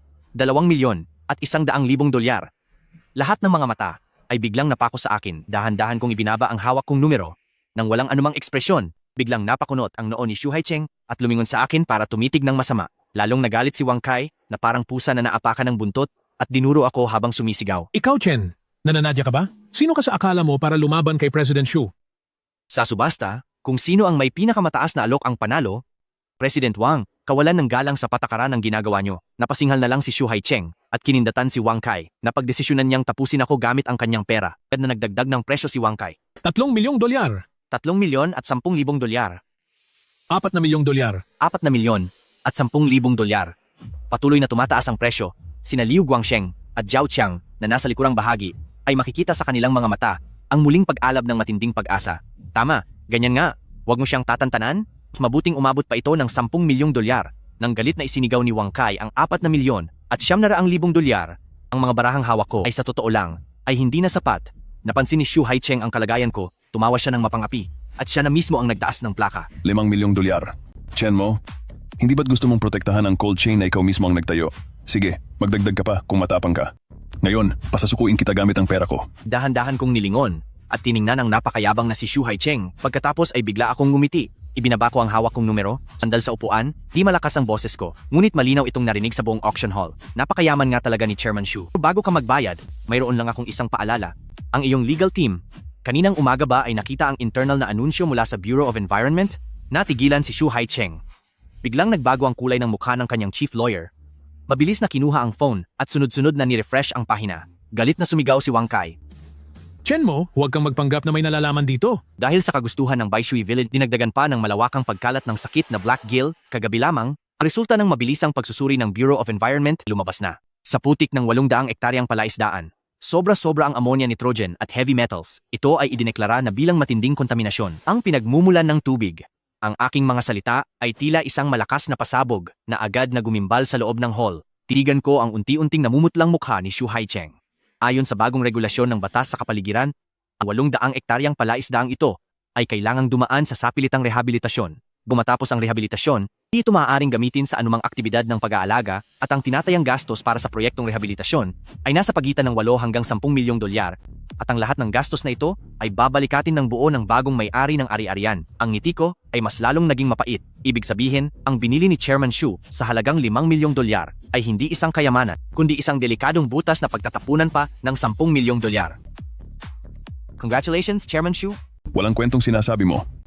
Ang abogado sa likod niya, habang basang-basa ng pawis, ay iniabot ang screen ng cellphone sa harap niya. Nakasilat doon ang isang dokumentong mula sa tanggapan ng gobyerno para sa kapaligiran, isang mahalagang kautusan na kalalabas lang. Ang lahat ng sinabi ko ay naging tumpak. Nanigas ang katawan ni Xu Haicheng sa sobrang kaba. Kung bibilhin niya ang lupang ito, di lang 5 milyong dolyar ang gagastusin niya, kailanganin pa niyang magbayad ng 10 milyong dolyar para sa pagsasaayos nito. At ang itatayo sanang sakahan na kailangan niya ay baka hindi pa magamit sa loob ng ilang taon. Ito ay isa lamang malaking bitag. Maging ang auctioneer sa entablado ay nalito rin sa biglaang pagbabago ng mga pangyayari at sinunod na lang ang daloy sa pamamagitan ng pagbibilang. 5 milyong dolyar sa unang tawag. 5 milyong dolyar sa pangalawang tawag. Ang abogado ni Xu Haicheng ay sumigaw sa sobrang tataranta. Teka lang po. Ito ay dahil sa sadyang pagtatago ng depekto sa ari-arian? Binabawi na namin ang aming alok? Matapos ang mabilisang pag-uusap ng hukom, dahil sa biglaang anunsyo ng gobyerno, pinayagan si Xu Haicheng na bawiin ang 5 milyong dolyar na alok niya na udyok lang ng galit. Sa sandaling iyon, wala na ni isa sa mga naroon ang nagtangkang mag-alok pa. Sino ba naman ang gugustuhing sumalo sa isang bitag na magdudulot ng 10 milyong dolyar na pagkalugi? Sina Liu Guangsheng at Zhao Qiang sa likurang bahagi ay tuluyan ng nawalan ng pag-asa at nagsimula na silang humagulgol sa iyak. Ibig sabihin nito, hindi lang nawalan ng halaga ang kanilang ari-arian, ito ay naging pabigat pa sa kanila. Kahit ang 2 milyong dolyar na halaga nito ay mawawala na rin. Noong magdedeklara na ang hukom na walang nanalo sa huling segundo, muli kong itinaas ang aking numero. Dahil mukhang wala nang kukuha rito, aalokin ko ang panimulang halaga na 2 milyong dolyar. Nagulat ang lahat ng naroon. Mas lalong natakot si Li Jiangguo kaya bigla niyang hinila ang manggas ko. Xiao Chen, nawawala ka na ba sa sarili mo? Delikadong lugar iyan. Magbabayad ka ng 10 milyong dolyar. Tiningnan ako ni Xu Haicheng na parang baliw. Pagkatapos ay biglang tumawa ng puno ng kasamaan. Chen Mo, nababaliw ka na ba? Gumastos ka ng 2 milyong dolyar para sa walang kwentang lupa at maglalabas ka pa ng karagdagang 10 milyong dolyar? Sige lang, ayos yan. Ngayong araw ay panonoorin ko ang iyong pagbagsak. 2 milyong dolyar, 3 beses, tapos na ang bentahan. Bumagsak ang martilyo ng korte. Tumayo ako at inayos ang aking suit. Tsaka lumakad ng diretso sa harap ni Xu Haicheng. Hinarap ko ang kanyang mapanghamak na tingin. Lumapit ako ng kaunti sa kanyang tainga at sa boses na tayong dalawa lang ang makakarinig, bumulong ako sa kanya. Chairman Xu, nakalimutan mo na ba? Kung anong teknolohiya ang ginagamit ko sa Dahuang Village? Biglang nawala ang tawa sa mukha ni Xu Haicheng. Ang Micro-Ecological Living Water Cycle Algorithm para sa nakakalason na lupang kailangang linisin ng iba sa loob ng ilang taon at paggastos ng 10 milyong dolyar Ang sistema ko, kapag naikabit na doon, ay mangangailangan lamang ng 6 na buwan para malinis ang lason at gawing sustansya para sa mga benthic organism. Hindi lang ako makakatipid sa gastos, itong 800 ektaryang lupang ito, pagkalipas ng ilang buwan, ay magiging ikalawang bahagi ng aking mga crystal shrimp. Isang napakalaking hatching ground. Dapat pa akong magpasalamat sa pagpapaubaya ni Chairman Shu dahil hinayaan niya akong makuha ito sa napakamurang halaga para sa pagpapalawak ng aking negosyo. Pasinghap na lang si Shu Haicheng at bahagyang gumiwang ang kanyang mga hakbang. Kung hindi lang siya inalalayan ni Wang Kai, halos matumba na siya sa kanyang upuan. Ipinagmamalaki niyang paraan ng pagnenegosyo, harap ng binatang ito na maalam sa teknolohiya, pinaglaruan lang at ginawang katatawanan. Namula ang mga mata ni Shu Haicheng sa galit. Chenmo, humanda ka sa akin. Hindi ko pinansin ang kanyang walang kwentang galit at mabilis akong lumabas ng auction hall. Masilaw ang sikat ng araw, pero nagsisimula pa lang ang magandang palabas. Nang makuha ang base ni Baishui Village, produksyon ng Dahuang Village ay tataas ng 10 beses. Pero alam ko, dahil sa matinding galit ni Shu Haicheng, hindi siya basta-basta susuko. Nahapon ding iyon, lahat ng bilihan ng lamang dagat sa probinsya at mga supplier ng sariwang produkto ay sabay-sabay na nakatanggap ng isang mahigpit na utos mula sa grupo ni Shu Haicheng. Isang matinding gulo sa mundo ng negosyo ang opisyal nang nagsimula. Noong Setyembre, mati pa rin ang sikat ng araw pagkatapos ng tag-init, ngunit sa loob ng Dahuang Village na gawang eco base ay sobrang lamig ng tensyon. Ang mandang kapitan na si Li Jiangguo, na may hawak na lumang phonebook, ay nanginginig ang kamay habang sinusuot ang salamin. Sa buong mag-umaga, tinawagan niya sa buong probinsya ang mahigit 20 malalaking supplier ng mga sariwang produkto. Oh Laoli, hindi kita gustong tulungan. Naglabas na ng salita si Shu Haicheng. Sino ang maglalakas loob na kumuha sa Dahuang Village kahit isang hipon lang? Bukas din ay puputulin nila ang lahat ng supply namin ng imported na lamang dagat. May pamilya kaming binubuhay, hindi namin sila pwedeng kalabanin. Si Li Jiangguo ay malungkot na ibinaba ang huling tawag at tumingin sa akin nang may namumulang mga mata. Xiao Chen, wala na. Tapos na ang lahat. Hinarangan ni Shu Haicheng ang lahat ng mga kalsada sa buong probinsya. Kaka-take over lang natin ng 800 ektaryang palaisdaan sa Baishui Village, kaya tumaas ng 10 beses ang produksyon natin. Pero ang panggastos pa lang sa similya ng hipon at kuryente sa araw-araw, parang isang balon na walang hangganan. Kapag hindi natin ito naibenta agad, hindi tayo tatagal kahit kalahating buwan. Nakaupo lang ako sa tabi at mabilis na nag-aayos ng mga code sa aking laptop na hindi man lang tumitingala. Bakit ka nagkakaganyan? Masyadong maliit ang mga palaisdaan sa probinsyang ito at hindi nito kayang tapatan ang ambisyon ko. Eksaktong pagkakataon na iyon, biglang tumunog ang telepono sa lamesa. Si Zhao Hong ito, ang procurement director ng Ding Shixuan. Pagkasagot pa lang ng tawag, ang boses ni Zhao Hong halatang pagod na pagod at punong-puno ng paghingi ng paumanhin. Chen, pasensya na talaga.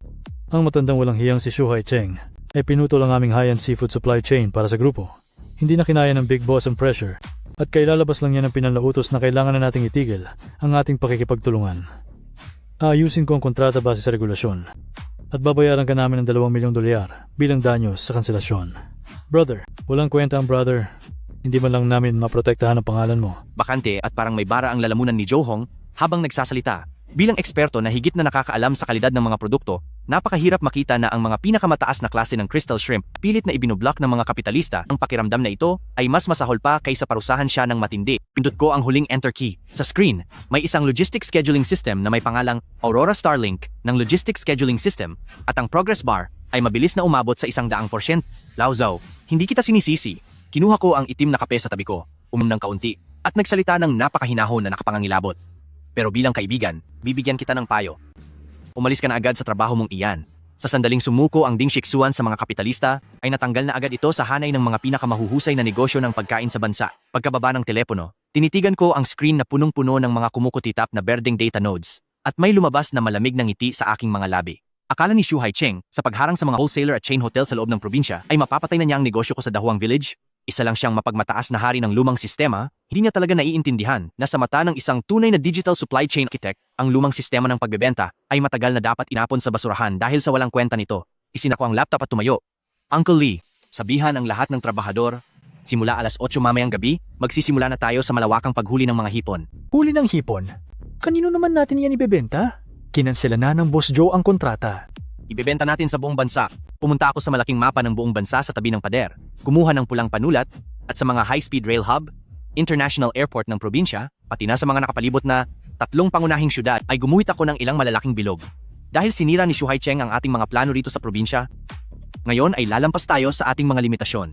Bandang alas 10 ng gabi, rooftop ng headquarter ng Shu Haicheng Group, hawak ni Shu Haicheng ang isang baso ng wine bang nakatayo sa harap ng malaking bintana, tinatanaw ang ganda ng syudad sa gabi, sobrang ganda ng kanyang mood. Chairman Shu, maayos na ang lahat. Sa loob ng 10 araw, siguradong mauubos ang kanyang pondo. Pagdating ng oras na iyon, pwede na nating tapusin ang laban. Masyadong mapusok ang kabataang iyon. Hindi marunong sumuko. Ngumiti ng mapanghamak si Shu Haicheng. Sige, ipaalam mo kay Chen mo. Basta lumuhod siya sa harap ng kumpanya para magmakaawa at ibigay sa atin ang teknolohiya ng pagpapalaki ng mga crystal shrimp, ay pag-iisipan ko na bilhin ang lahat ng kagamitan niya sa halagang $10 bawat kilo bilang presyong pangbasura na lamang. Opo, ang talino nyo talaga, Chairman Su. Sakto noong papaalis na si Wang Kai para asikasuhin ang mga utos, ang nasa mesa ni Shu Haicheng na pulang secret hotline phone ay biglang tumunog ng malakas. Bigla na lang ibinaba ang telepono.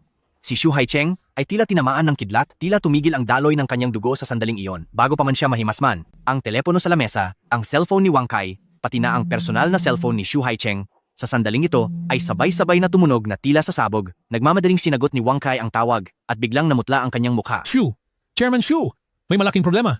Ang Chang'an Club sa Beijing, ang catering ng mga airline sa first class, at maging ang pinakamalaking restaurant ng mga pribadong miyembro sa Magic City ay lahat tumatawag para kansilahin ang kontrata. Sabi nila, ay nakahanap daw sila ng mas mahusay at mas maaasahang supplier ng sariwang lamang dagat. Sino yon? Sino ang supplier na yon? Napalunok si Wang Kai at nanginginig ang boses na sinabing, Starlink Fresh.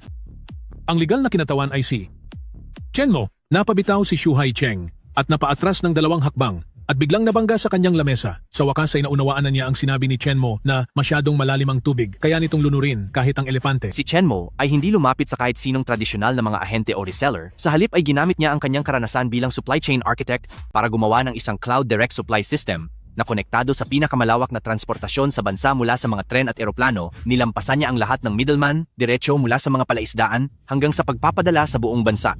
Di lang ito isang labanan sa negosyo, isa itong malupit na pagdurog sa kalaban. Dahil sa matinding sama ng loob, naramdaman ni Shu Haicheng ang lansa sa kanyang lalamunan at ang dugong lumabas sa kanya ay tumalsik sa mamahaling karpet.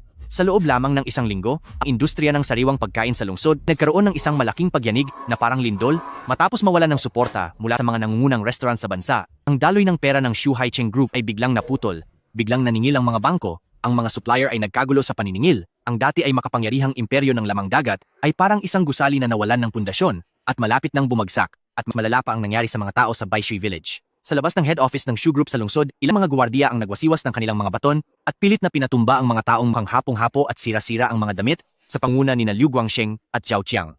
Ang mga anunsyo ng pagsasara ay kahapon pa nakadikit sa bawat pintuan ng kani-kanilang mga bahay. Ang mga ari-arian ng Baishui Village ay ibenta lamang sa halagang $2 milyong at matapos ibawas ito, nakabaon pa rin sila sa Shu Haicheng Group ng $13 milyong na utang. Ang mga taga-nayon na wala nang mapuntahan, naglakad na parang mga pulubi papunta sa lungsod, lumuhod sa tapat ng gusali ng Shu Group, pang magmakaawa na magmalasakit si Shu Haicheng at burahin ang napakalaking bayarin sa multa. President Wang, parang awa mo na. Lumayo kayo, baka madumihan niyo ang suot ko. May inis na sinipa ni Wang Kai, ang nakaharang na si Liu Guangsheng. Sa mga oras na ito, nawala na ang dating kayabangan ni Wang Kai, lulog ang kaniyang mga mata at puno ng sugat ang kaniyang bibig. Maraming problema ngayon ang kumpanya at hindi nila ito kayang ayusin lahat. Si Shu Haicheng naman nitong mga nakaraang araw sa opisina ay napakarami ng gamit na sinira. Ngayon, tuwing nakikita niya ang grupong ito ni Baishui Village na malas sa buhay, nararamdaman niyang sinuswerte lang ang kamalasan sa kanila. Ang Shu Haicheng ninyo ang nag-setup sa amin. Wala talagang problema sa cold chain equipment noon. Sinasadya ninyong gamitin ng free shipping bilang pain para lang makuha ang nayon namin. Dahil sa inyo, nawala na ang lahat ng ari-arian namin. Gusto niyo ng pera? Hinding-hindi. Ganun ba? Kayong mga hangal, ano pa bang alam niyong gawin kundi ang gumulo? Sugurin niyo sila. Huwag lang mawala ang hininga nila. Parusahan niyo sila ng husto. Baliin ang kanilang mga binti, gawin silang baldado habang buhay, at hayaan silang mamalimos pambayad ng utang. Mahigit 10 guwardiya ang nagtaas ng mabibigat na pamalo na parang mga mababangis na hayop na sumugod sa mga wala namang laban ng mga taga-nayon. Ang tunog ng pagtama ng pamalo sa katawan at mga hiyaw ng sakit ay agad na umalingaw-ngaw sa buong plaza. Habang ang mga taga-nayon ng Baishui Village ay bugbog sarado at malapit ng bawian ng buhay at lubog na sa matinding kawalan ng pag-asa, isang malalim at nagnangalit na ugong ng makina ang biglang maririnig mula sa malayo na papalapit ng papalapit. Sunod nito, eksaktong 10 mabibigat na cold storage truck na parang mga higanting halimaw na bakal at pumasok sa plaza ng headquarters ng Shu Group, naharangan ng gate at lahat ng lagusan ng walang kahirap-hirap. Sa mga gilid ng truck, ang 4 na malalaking simbolo ng laser Starlink sa ilalim ng sikat ng araw ay masyadong masilaw para kay Wang Kai. Pagkatapos, isang itim na Maybach ang maayos na huminto. Dahan-dahang bumukas ang pinto, bumaba ako ng sasakyan, at malamig na tingin na pinasadahan ang harap ko sa nagaganap na gulo ng mga hangal. Sumunod sa akin ay ang Old Village Chief at Li Jiangguo ng Dahwang Village, kasama ang ilang malalakas na lalaki na nagbago na ang anyo at buhay, at sila na ang mga nagbabantay ng logistics area ng Starlink, ang mga kabataan ng Dahwang Village, nakasuot sila ng formal na Amerikana, at puno ng sigla. Kung ikukumpara sa mga nakahandusay na binugbog na taga-nayon ng Baishui Village, talagang napakalaki at napakalupit ng pinagkaiba nila. Nakita kong nahihirapan ng nasaktang si Zhao Qiang at pilit na nag-angat ng ulo. Nang makita niya ako ng malinaw, parang tinamaan siya ng kidlat sa gulat. Ang kawalan ng pag-asa sa kanyang mga mata, agad napalitan ng labis na pagsisisi pagpapakumbaba mula sa pagiging mayabang noon. Chen Mo. Xiao Chen, President Chen, nandito ka para iligtas kami, di ba? Malaking boss ka na ngayon. Tulungan mo kaming bayaran ang mga utang namin. Babalik tayo sa Baishui Village. Mag-aalaga kami uli ng mga hipon para sa iyo. Hindi, kahit maging alila mo na lang kami. Tiningnan ko siya mula sa kinatatayuan ko, habang pilit na hinahawakan ng madumi niyang kamay ang dulo ng pantalon ko. Bahagya akong umatras, para iwasan siya. Director Liu, bingi ka na ba? Matagal ko nang sinabi sa iyo. Nababalik ako sa Baishui Village bilang may-ari ng mga ari-arian, para bawiin ang lahat, at hindi para mamigay ng tulong. Lumingon ako sa gawing plaza, sa mga security guard na nanginginig sa takot, at kay Wang Kai, na wala ng malay. Bakit kayo huminto? Ipagpatuloy ang pagpaparusa. Shu Group, hindi ba't mahilig ka sa dahas sa paniningil? Nanginig ang buong katawan ni Wang Kai, at nalaglag sa sahig ang hawak niyang radio. Sino pa ang mga ngahas na galawin ako? Alam na ng buong probinsya na si Chen Mo sa kasalukuyan. Ang swerteng dala sa pinakamalalaking bilihan ng fresh seafood sa bansa. Hawak ko ngayon ang isang malawak at matagumpay na logistics network. Isang salita ko lang, at ang malalaking negosyanteng naghihintay ng mga supply ko, ang mismong magpapabagsak sa Shu Group. Total ang Wang Kai, habang pinipilit ng ngumiti kahit mukha itong mas malungkot pa sa pag-iyak. President Chen, Manahimik ka. Wala kang karapatang makipag-usap sa akin. Pababain mo dito si Shu Haicheng. Noong sandaling iyon, isang mabigat na yabag ang narinig mula sa likuran ng karamihan. Lumabas si Shu Haicheng kasama ang ilang matataas na opisyal, at kitang-kita ang galit sa kaniyang mukha. Sa loob lamang ng ilang araw, ang dati niyang buhok na napakaayos ay magulo na ngayon, pula ang kaniyang mga mata, at tila tumanda siya ng 10 taon. Chen Mo, huwag mo naman akong sagarin ng husto. Inaamin ko na talo ako sa pagkakataong ito. Inaamin ko na minaliit ko ang teknolohiya mo. Ganito, gumawa tayo ng kasunduan, mamuhunan ka sa grupo namin, gamitin natin ang network ko para sa mga bodega at ang mabilis na logistics mo, at magsama tayo.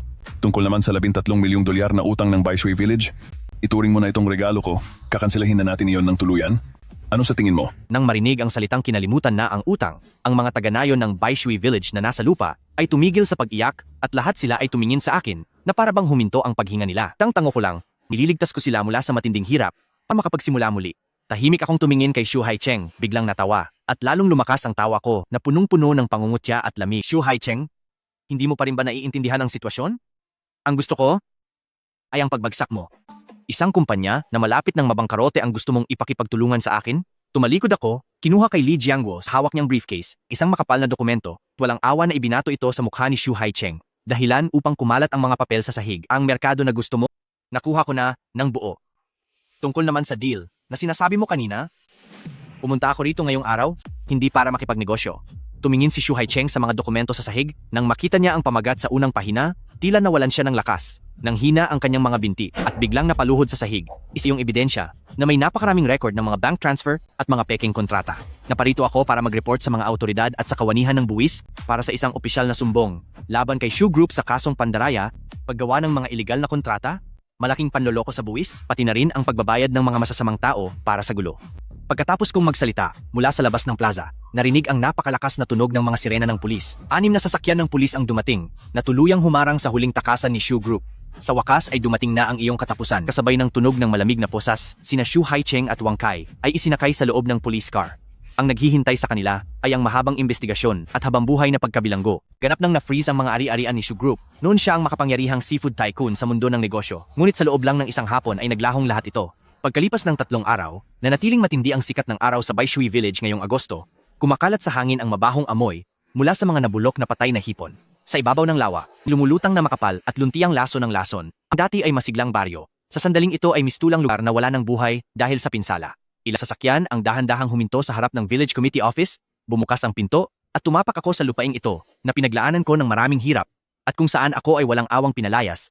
Sa loob ng compound, daan-daang mga residente ng Baishui Village ang nakaupong tila nawalan ng pag-asa. Wala na sa kanila ang dating kayabangan noong naghahati-hati pa sila ng pera, lahat sila ay mukhang tinalo na ng tadhana at labis nang nanghihina. Kahit wala na si Shu Group, di mababago ang desisyon ng hukuman.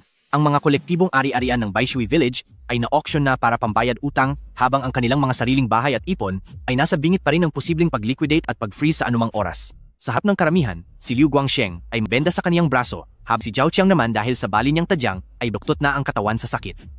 Nang makita nila akong paparating, biglang nanginig ang buong katawan nila. Bakas, sa kanilang mga mata, ang labis na takot at kaunting maling pag-asa. Punitin nyo yan. Lumingon ako, at inutusan ang mga kabataan ng Dahwang Village na nasa tabi ko. Ang ilang mabilis na kabataan ay agad na lumapit at ang mga selyo sa pinto ng opisina ng barangay, maging ang mga selyo sa pinto ng cold chain station ay biglang pinunit. Pagkatapos nito, naglabas sila ng bago at makintab na titanium alloy signboards at itinuo ng mga ito sa dingding gamit ang isang maingay na drill. Sa mga signboard ay nakasulat ang mga seryosong salita, Aurora Starlink, ikalawang living breeding base. Mahirap na lumunok si Liu Guangsheng. Sa tulong ng dalawang residente ng nayon, ay pinilit niyang tumayo at nagpilit ng isang ngiting mas pangit pa kaysa sa pag-iyak para lang kumuha ng loob. Chen, President Chen, kayo, ito ba ay dahil binili nyo na ang buong nayon? Ibig bang sabihin nito ay maari na uli kaming magtrabaho sa ilalim nyo tulad ng dati? Uncle Guangsheng, baka may mali kang pagkakaintindi sa terminong binili na. Sa panimulang presyo na $2 milyong, binili ko ang lahat ng kontrata ng palaisdaan at ang karapatang gamitin ang cold chain station dito. Ibig sabihin, mula sa araw na ito, ang 800 ektaryang lupain na ito ng Baishui Village, bawat patak ng tubig, bawat hibla ng damo, pati ang putik na tinatapakan nyo ngayon, ay pagmamayari na ni Chen. Mula sa aking briefcase, ay kumuha ako ng makapal na bunton ng mga labor contract at basta na lang itinapon ng mga ito sa sahig sa harap nila. Nasa proseso na ng pagsasara dahil sa utang ang Shu Group, tang mahigit $10 milyong na multa nyo mga hindi mabayarang utang, ay pansamantalang itinigil ng korte ang pag-ilit. Kaya hindi nyo na kailangang matulog agad sa kalsada. Pero dito sa akin, hindi ako nagpapatuloy ng mga taong tamad. Inuro ko ang ilang daang ektarya ng mabahong putikan doon sa malayo, at ang boses ko ay kasing lamig ng isang matalas na patalim. Dahil sa pagtitipid nyo, gumamit kayo ng mga mumurahing kemikal na patuka, kaya ang mga putik sa ilalim ng lawa ay malala na ang kontaminasyon. Upang mailagay ko ang aking ecosystem purification, kailangang linisin ang unang 30 sentimetro ng maruming putik ng mano-mano. Sa 800 ektarya ng maruming putik, hindi pwedeng pumasok ang mga malalaking makina, kaya kailangan kayo ang maghukay nito ng unti-unti at dalhin ito sa itinakdang lugar na malinis. Ang sweldo nyo ay ibabase sa pinakamababang halaga sa merkado, $100 kada araw, at may libreng isang tanghalian. Matapos kong sabihin iyon, ay nagkagulo ang mga tao doon. $100 kada araw? Kailangan pa naming maghukay ng putik ng mano-mano. Masyado namang mabaho ang putik na iyon. Chen mo, mas masama ka pa sa pinakamalupit na amo. Mga nakatatanda sa iyo ang kaharap mo. Bakit mo kami itinatrato na parang mga hayop? Nagngit-ngit din sa galit si Zhao Qiang, at habang hawak ang kaniyang nasaktang tadyang ay sumigaw siya. Hoy, Chen, huwag kang sumobra sa amin. Mabuti pang hindi na lang kami magtrabaho dito. Magtatrabaho na lang kami sa ibang lugar. Lalabas para magtrabaho? Bigla na lang akong napatawa, isang tawang puno ng pait at pangungutya. Naglabas ako ng listahan ng mga may utang sa bangko at itinapat ito sa kanila, kayong lahat. Kasama na sa listahan ng korte, bilang mga taong hindi marunong magbayad o sa madaling salita, mga takas sa utang. Hindi na kayo makakabili ng tiket sa mabilis na tren, hindi na rin makakasakay sa bus, kahit sa bayan man, o sa kahit anong matinong kumpanya na a-applyan nyo, kapag sinuri ang inyong mga ID, agad kayong palalayasin. Hindi na rin kayo makakakuha ng bank card, paano pa kayo makakapagtrabaho sa labas? Wala na kayong silbi sa lipunan ngayon. Maliban dito sa akin, walang kahit saang lugar sa buong probinsya ang kukuha sa inyo. Hindi ba gusto nyo ng realidad? Ito ang realidad. Tumahimik ang lahat, tanging ang tunog lang ng hangin sa maputik na latian ang naririnig. Lahat ng dangal, pag-asa, at kasakiman, sa sandaling ito, ay winasak ko gamit ang pinakamalupit na impormasyon at mga panuntunan. Nahina ang mga tuhod ni Liu Guangsheng, ding lumuhod sa lupa, habang bumubuhos ang kanyang mga luha. Sa wakas, natanto nila na dahil sa maliit na halaga ng pera, ipinagpalit nila ang kanilang mahalagang kalayaan. Pipirma ako. Isang payat na taga-nayon na nanginginig ang kamay, ang pumulot ng kontrata sa lupa, at idiniin ang kanyang fingerprint. Dahil may nauna na, sinundan na ito ng iba. Hindi nagtagal, daan-daang mga taga-nayon ang pumila, at para bang walang buhay na pumirma sa kontratang ito na parang naging katumbas na ng pagbebenta ng kanilang sarili. Mango ako ng may kasiyahan, sabay tago ng kontrata. Magaling. Dahil nakapirma na kayo, kailangan nyo nang sumunod sa mga patakaran ko. Ang dati nyong gawing makupad sa trabaho at ang masamang ugaling mandaya sa mga materyales, mabuting itigil nyo na yan. Piniti ko ang mga daliri ko at nagbukas ang mga truck sa likod. Mga manggagawa ni Dahwang Village, nagbaba ng mga kahon, ng mga itim na elektronikong gamit, mga bagay ito na mukhang mga sports wristband. Kumuha ako ng isang wristband at malamig na inihayag ang mga susunod na patakaran sa pamamahala. Ito ang katuwang ng Starlink system, isang biometrics monitor at GPS tracking wristband. Dapat itong isuot ng lahat ng 24 oras. Babantayan nito sa lahat ng oras ang heart rate nyo, pati na ang lokasyon nyo. Kapag sa oras ng trabaho, ay nakita ng system na ang heart rate nyo ay mas mababa sa itinakdang limitasyon ng higit sa 10 minuto, o kaya naman ay lumabas kayo sa itinalagang lugar, automatikong ikakaltas ng system ang buo ninyong sahod sa araw na iyon. Kung may magtangkang sumira sa wristband o magtamad-tamaran habang naglilinis na magre-resulta sa mga tira-tirang lason sa putik, direkta ko kayong ire-report sa mga pulis sa kasong pagsira sa mahahalagang kagamitan ng kumpanya. Masyadong malungkot si Shu Haicheng doon sa loob? Malaya kayong sumama sa kanya para may makasama siya. Digital na pagbabantay, walang awang paggamit ng mga algorithm, ito ang parusang ibibigay ko sa grupo ng mga trader na ito sa Baishui Village ng habambuhay na pagkabilanggo na sadyang inilaan para sa kanila. Habang pinapanood ko ang mga taga-nayon na nanginginig habang isinusuot ang malamig na itim na bracelet, parang nagsusuot sila ng mabigat na dekuryenteng posas. Tumalikod na ako para bumalik sa syudad dahil ang mga kalsada at gusali rito hindi ko na kailangang alalahanin pa. Pagkalipas ng 2 buwan, dumating na ang matinding taglamig. Ang 800 ektaryang maruming paisdaan sa Baishui Village ay kinulo na ng 3 metrong taas na bakod na may kuryente. Umungol ang malakas na hangin na may kasamang malalamig na niebe. Sina Liu Guangsheng at Zhao Qiang na nakasuot ng sirang gomang damit panlabas ay nakatayo sa gitna ng malamig at hanggang bewang na putikan habang pilit na humuhukay gamit ang kanilang mga pala. Dahil silang namumuhay sa luho, kanilang mga katawan na dating malulusog mula sa pagnanakaw ay payat na ngayon at ang kanilang mga mukha ay puno na ng pasma at sugat dahil sa ginaw. Biglang nagliwanag ng kulay pula ang bracelet na nasa pulsuhan ni Zhao Qiang at mula sa malapit, ang spiker na nakakabit sa poste ay agad na naglabas ng isang boses mula sa AI na walang emosyon. Bilang 007, ang bilis ng tibok ng puso ni Zhao Qiang ay bumagsak sa itinakdang limitasyon. Unang babala, ngayong araw, kapag hindi natapos ang paglipat ng 3 toneladang putik, tatanggalan ka ng lahat ng pagkain. at isasagawa ang parusa para sa huling pupwesto. Nang marinig ang salitang parusa sa huling pupwesto, nangatog sa takot si Zhao Qiang na tila nawala sa katinuan. Mabilis niyang isinakay ang mga nakakalason na itim na putik papunta sa kaniyang kariton. Di siya nangahas na tumigil, ni hindi man lang makahinga ng malalim. Dito sa lugar na ito, gumawa ako para sa kanila ng isang napakalupit na sistema ng larong kailangang lumaban para mabuhay. Ito sa totoong replika na napapalibutan ng mga kawat na bakal, ang dami ng nililinising putik araw-araw ang nagsisilbing buhay nila. Kapag naabot ang kota, mapapalitan ito ng isang mainit na mangkok ng kaning pula at matitirhan sa isang kwartong may heater, pero kapag hindi nakamit, mababawasan ang survival points nila, itatapon sila sa isang abandonadong paggawaan ng laryo na walang bubong para magtiis sa ginaw.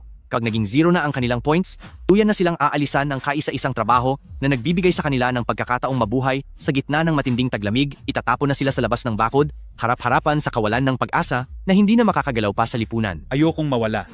Ayokong mapalayas. Habang umiiyak ang matanda na si Liu Guangsheng, ginagamit niya ang kaniyang naninigas na mga daliri para kayurin ang matitigas at nakakalasong putik. Para silang grupo ng mga taong habambuhay na nakulong sa paulit-ulit na trahedya bilang mga ordinaryong tauhan. Araw-araw para sa pinakasimpleng sukatan ng pananatiling buhay, ibuhos nila ang huling hibla ng kanilang lakas, ng pahinga, ng dignidad, gamit ang bawat patak ng pawis at dugo ng natitirang bahagi ng kanilang buhay, binabayaran nila para sa napakabobong kasakiman at pagkakanulo nila noon, ang interes na walang katapusan. Noong sandaling iyon, isang itim na business car ang huminto sa labas ng bakod. Pagkababa ko ng sasakyan, sinalubong ako ni Li Jiangguo kasama ang ilang matataas na opisyal ng may paggalang. President Chen, ang paglilinis ng nakakalasong putik sa Baishui Village ay mas mabilis kaysa sa inaasahan natin. Hindi aabot ng 6 na buwan bago tayo makapagsimula ng produksyon. Ang ikalawang henerasyon ng Dahwang Village na kristal na hipon na may espesyal na gene breeding ay tapos na. Ang unang batch ng 200 tonelada ng dekalidad na stocks ay naisakay na sa bagong binili nating barkong pangtransportasyon na may kontroladong temperatura. Sumulyap ako sa kanila, sa mga taga-nayon ng Baishui Village na hindi na makilala ang mga itsura. At marahang tumango. Maganda ang ginawa nyo. Mula sa may 50 metrong layo sa bakod na may kuryente, tila nakarinig ng ingay sina Liu Guangsheng at Zhao Qiang. Inangat nila ang kanilang mga mukha na punong-puno ng mabahong itim na putik at tulalang nakatingin sa akin. Sa kanilang mga mata, anang inggit, anang galit, anaring kahit anong pagmamakaawa, ang natira na lamang ay pagkamanhid at matinding takot. Hindi ko na sila tinignan pang muli at bumalik na ako sa sasakyan. Di nagtagal, isang pribadong eroplano patungong ibang bansa ang lumipad, patungo ako sa panibagong laban.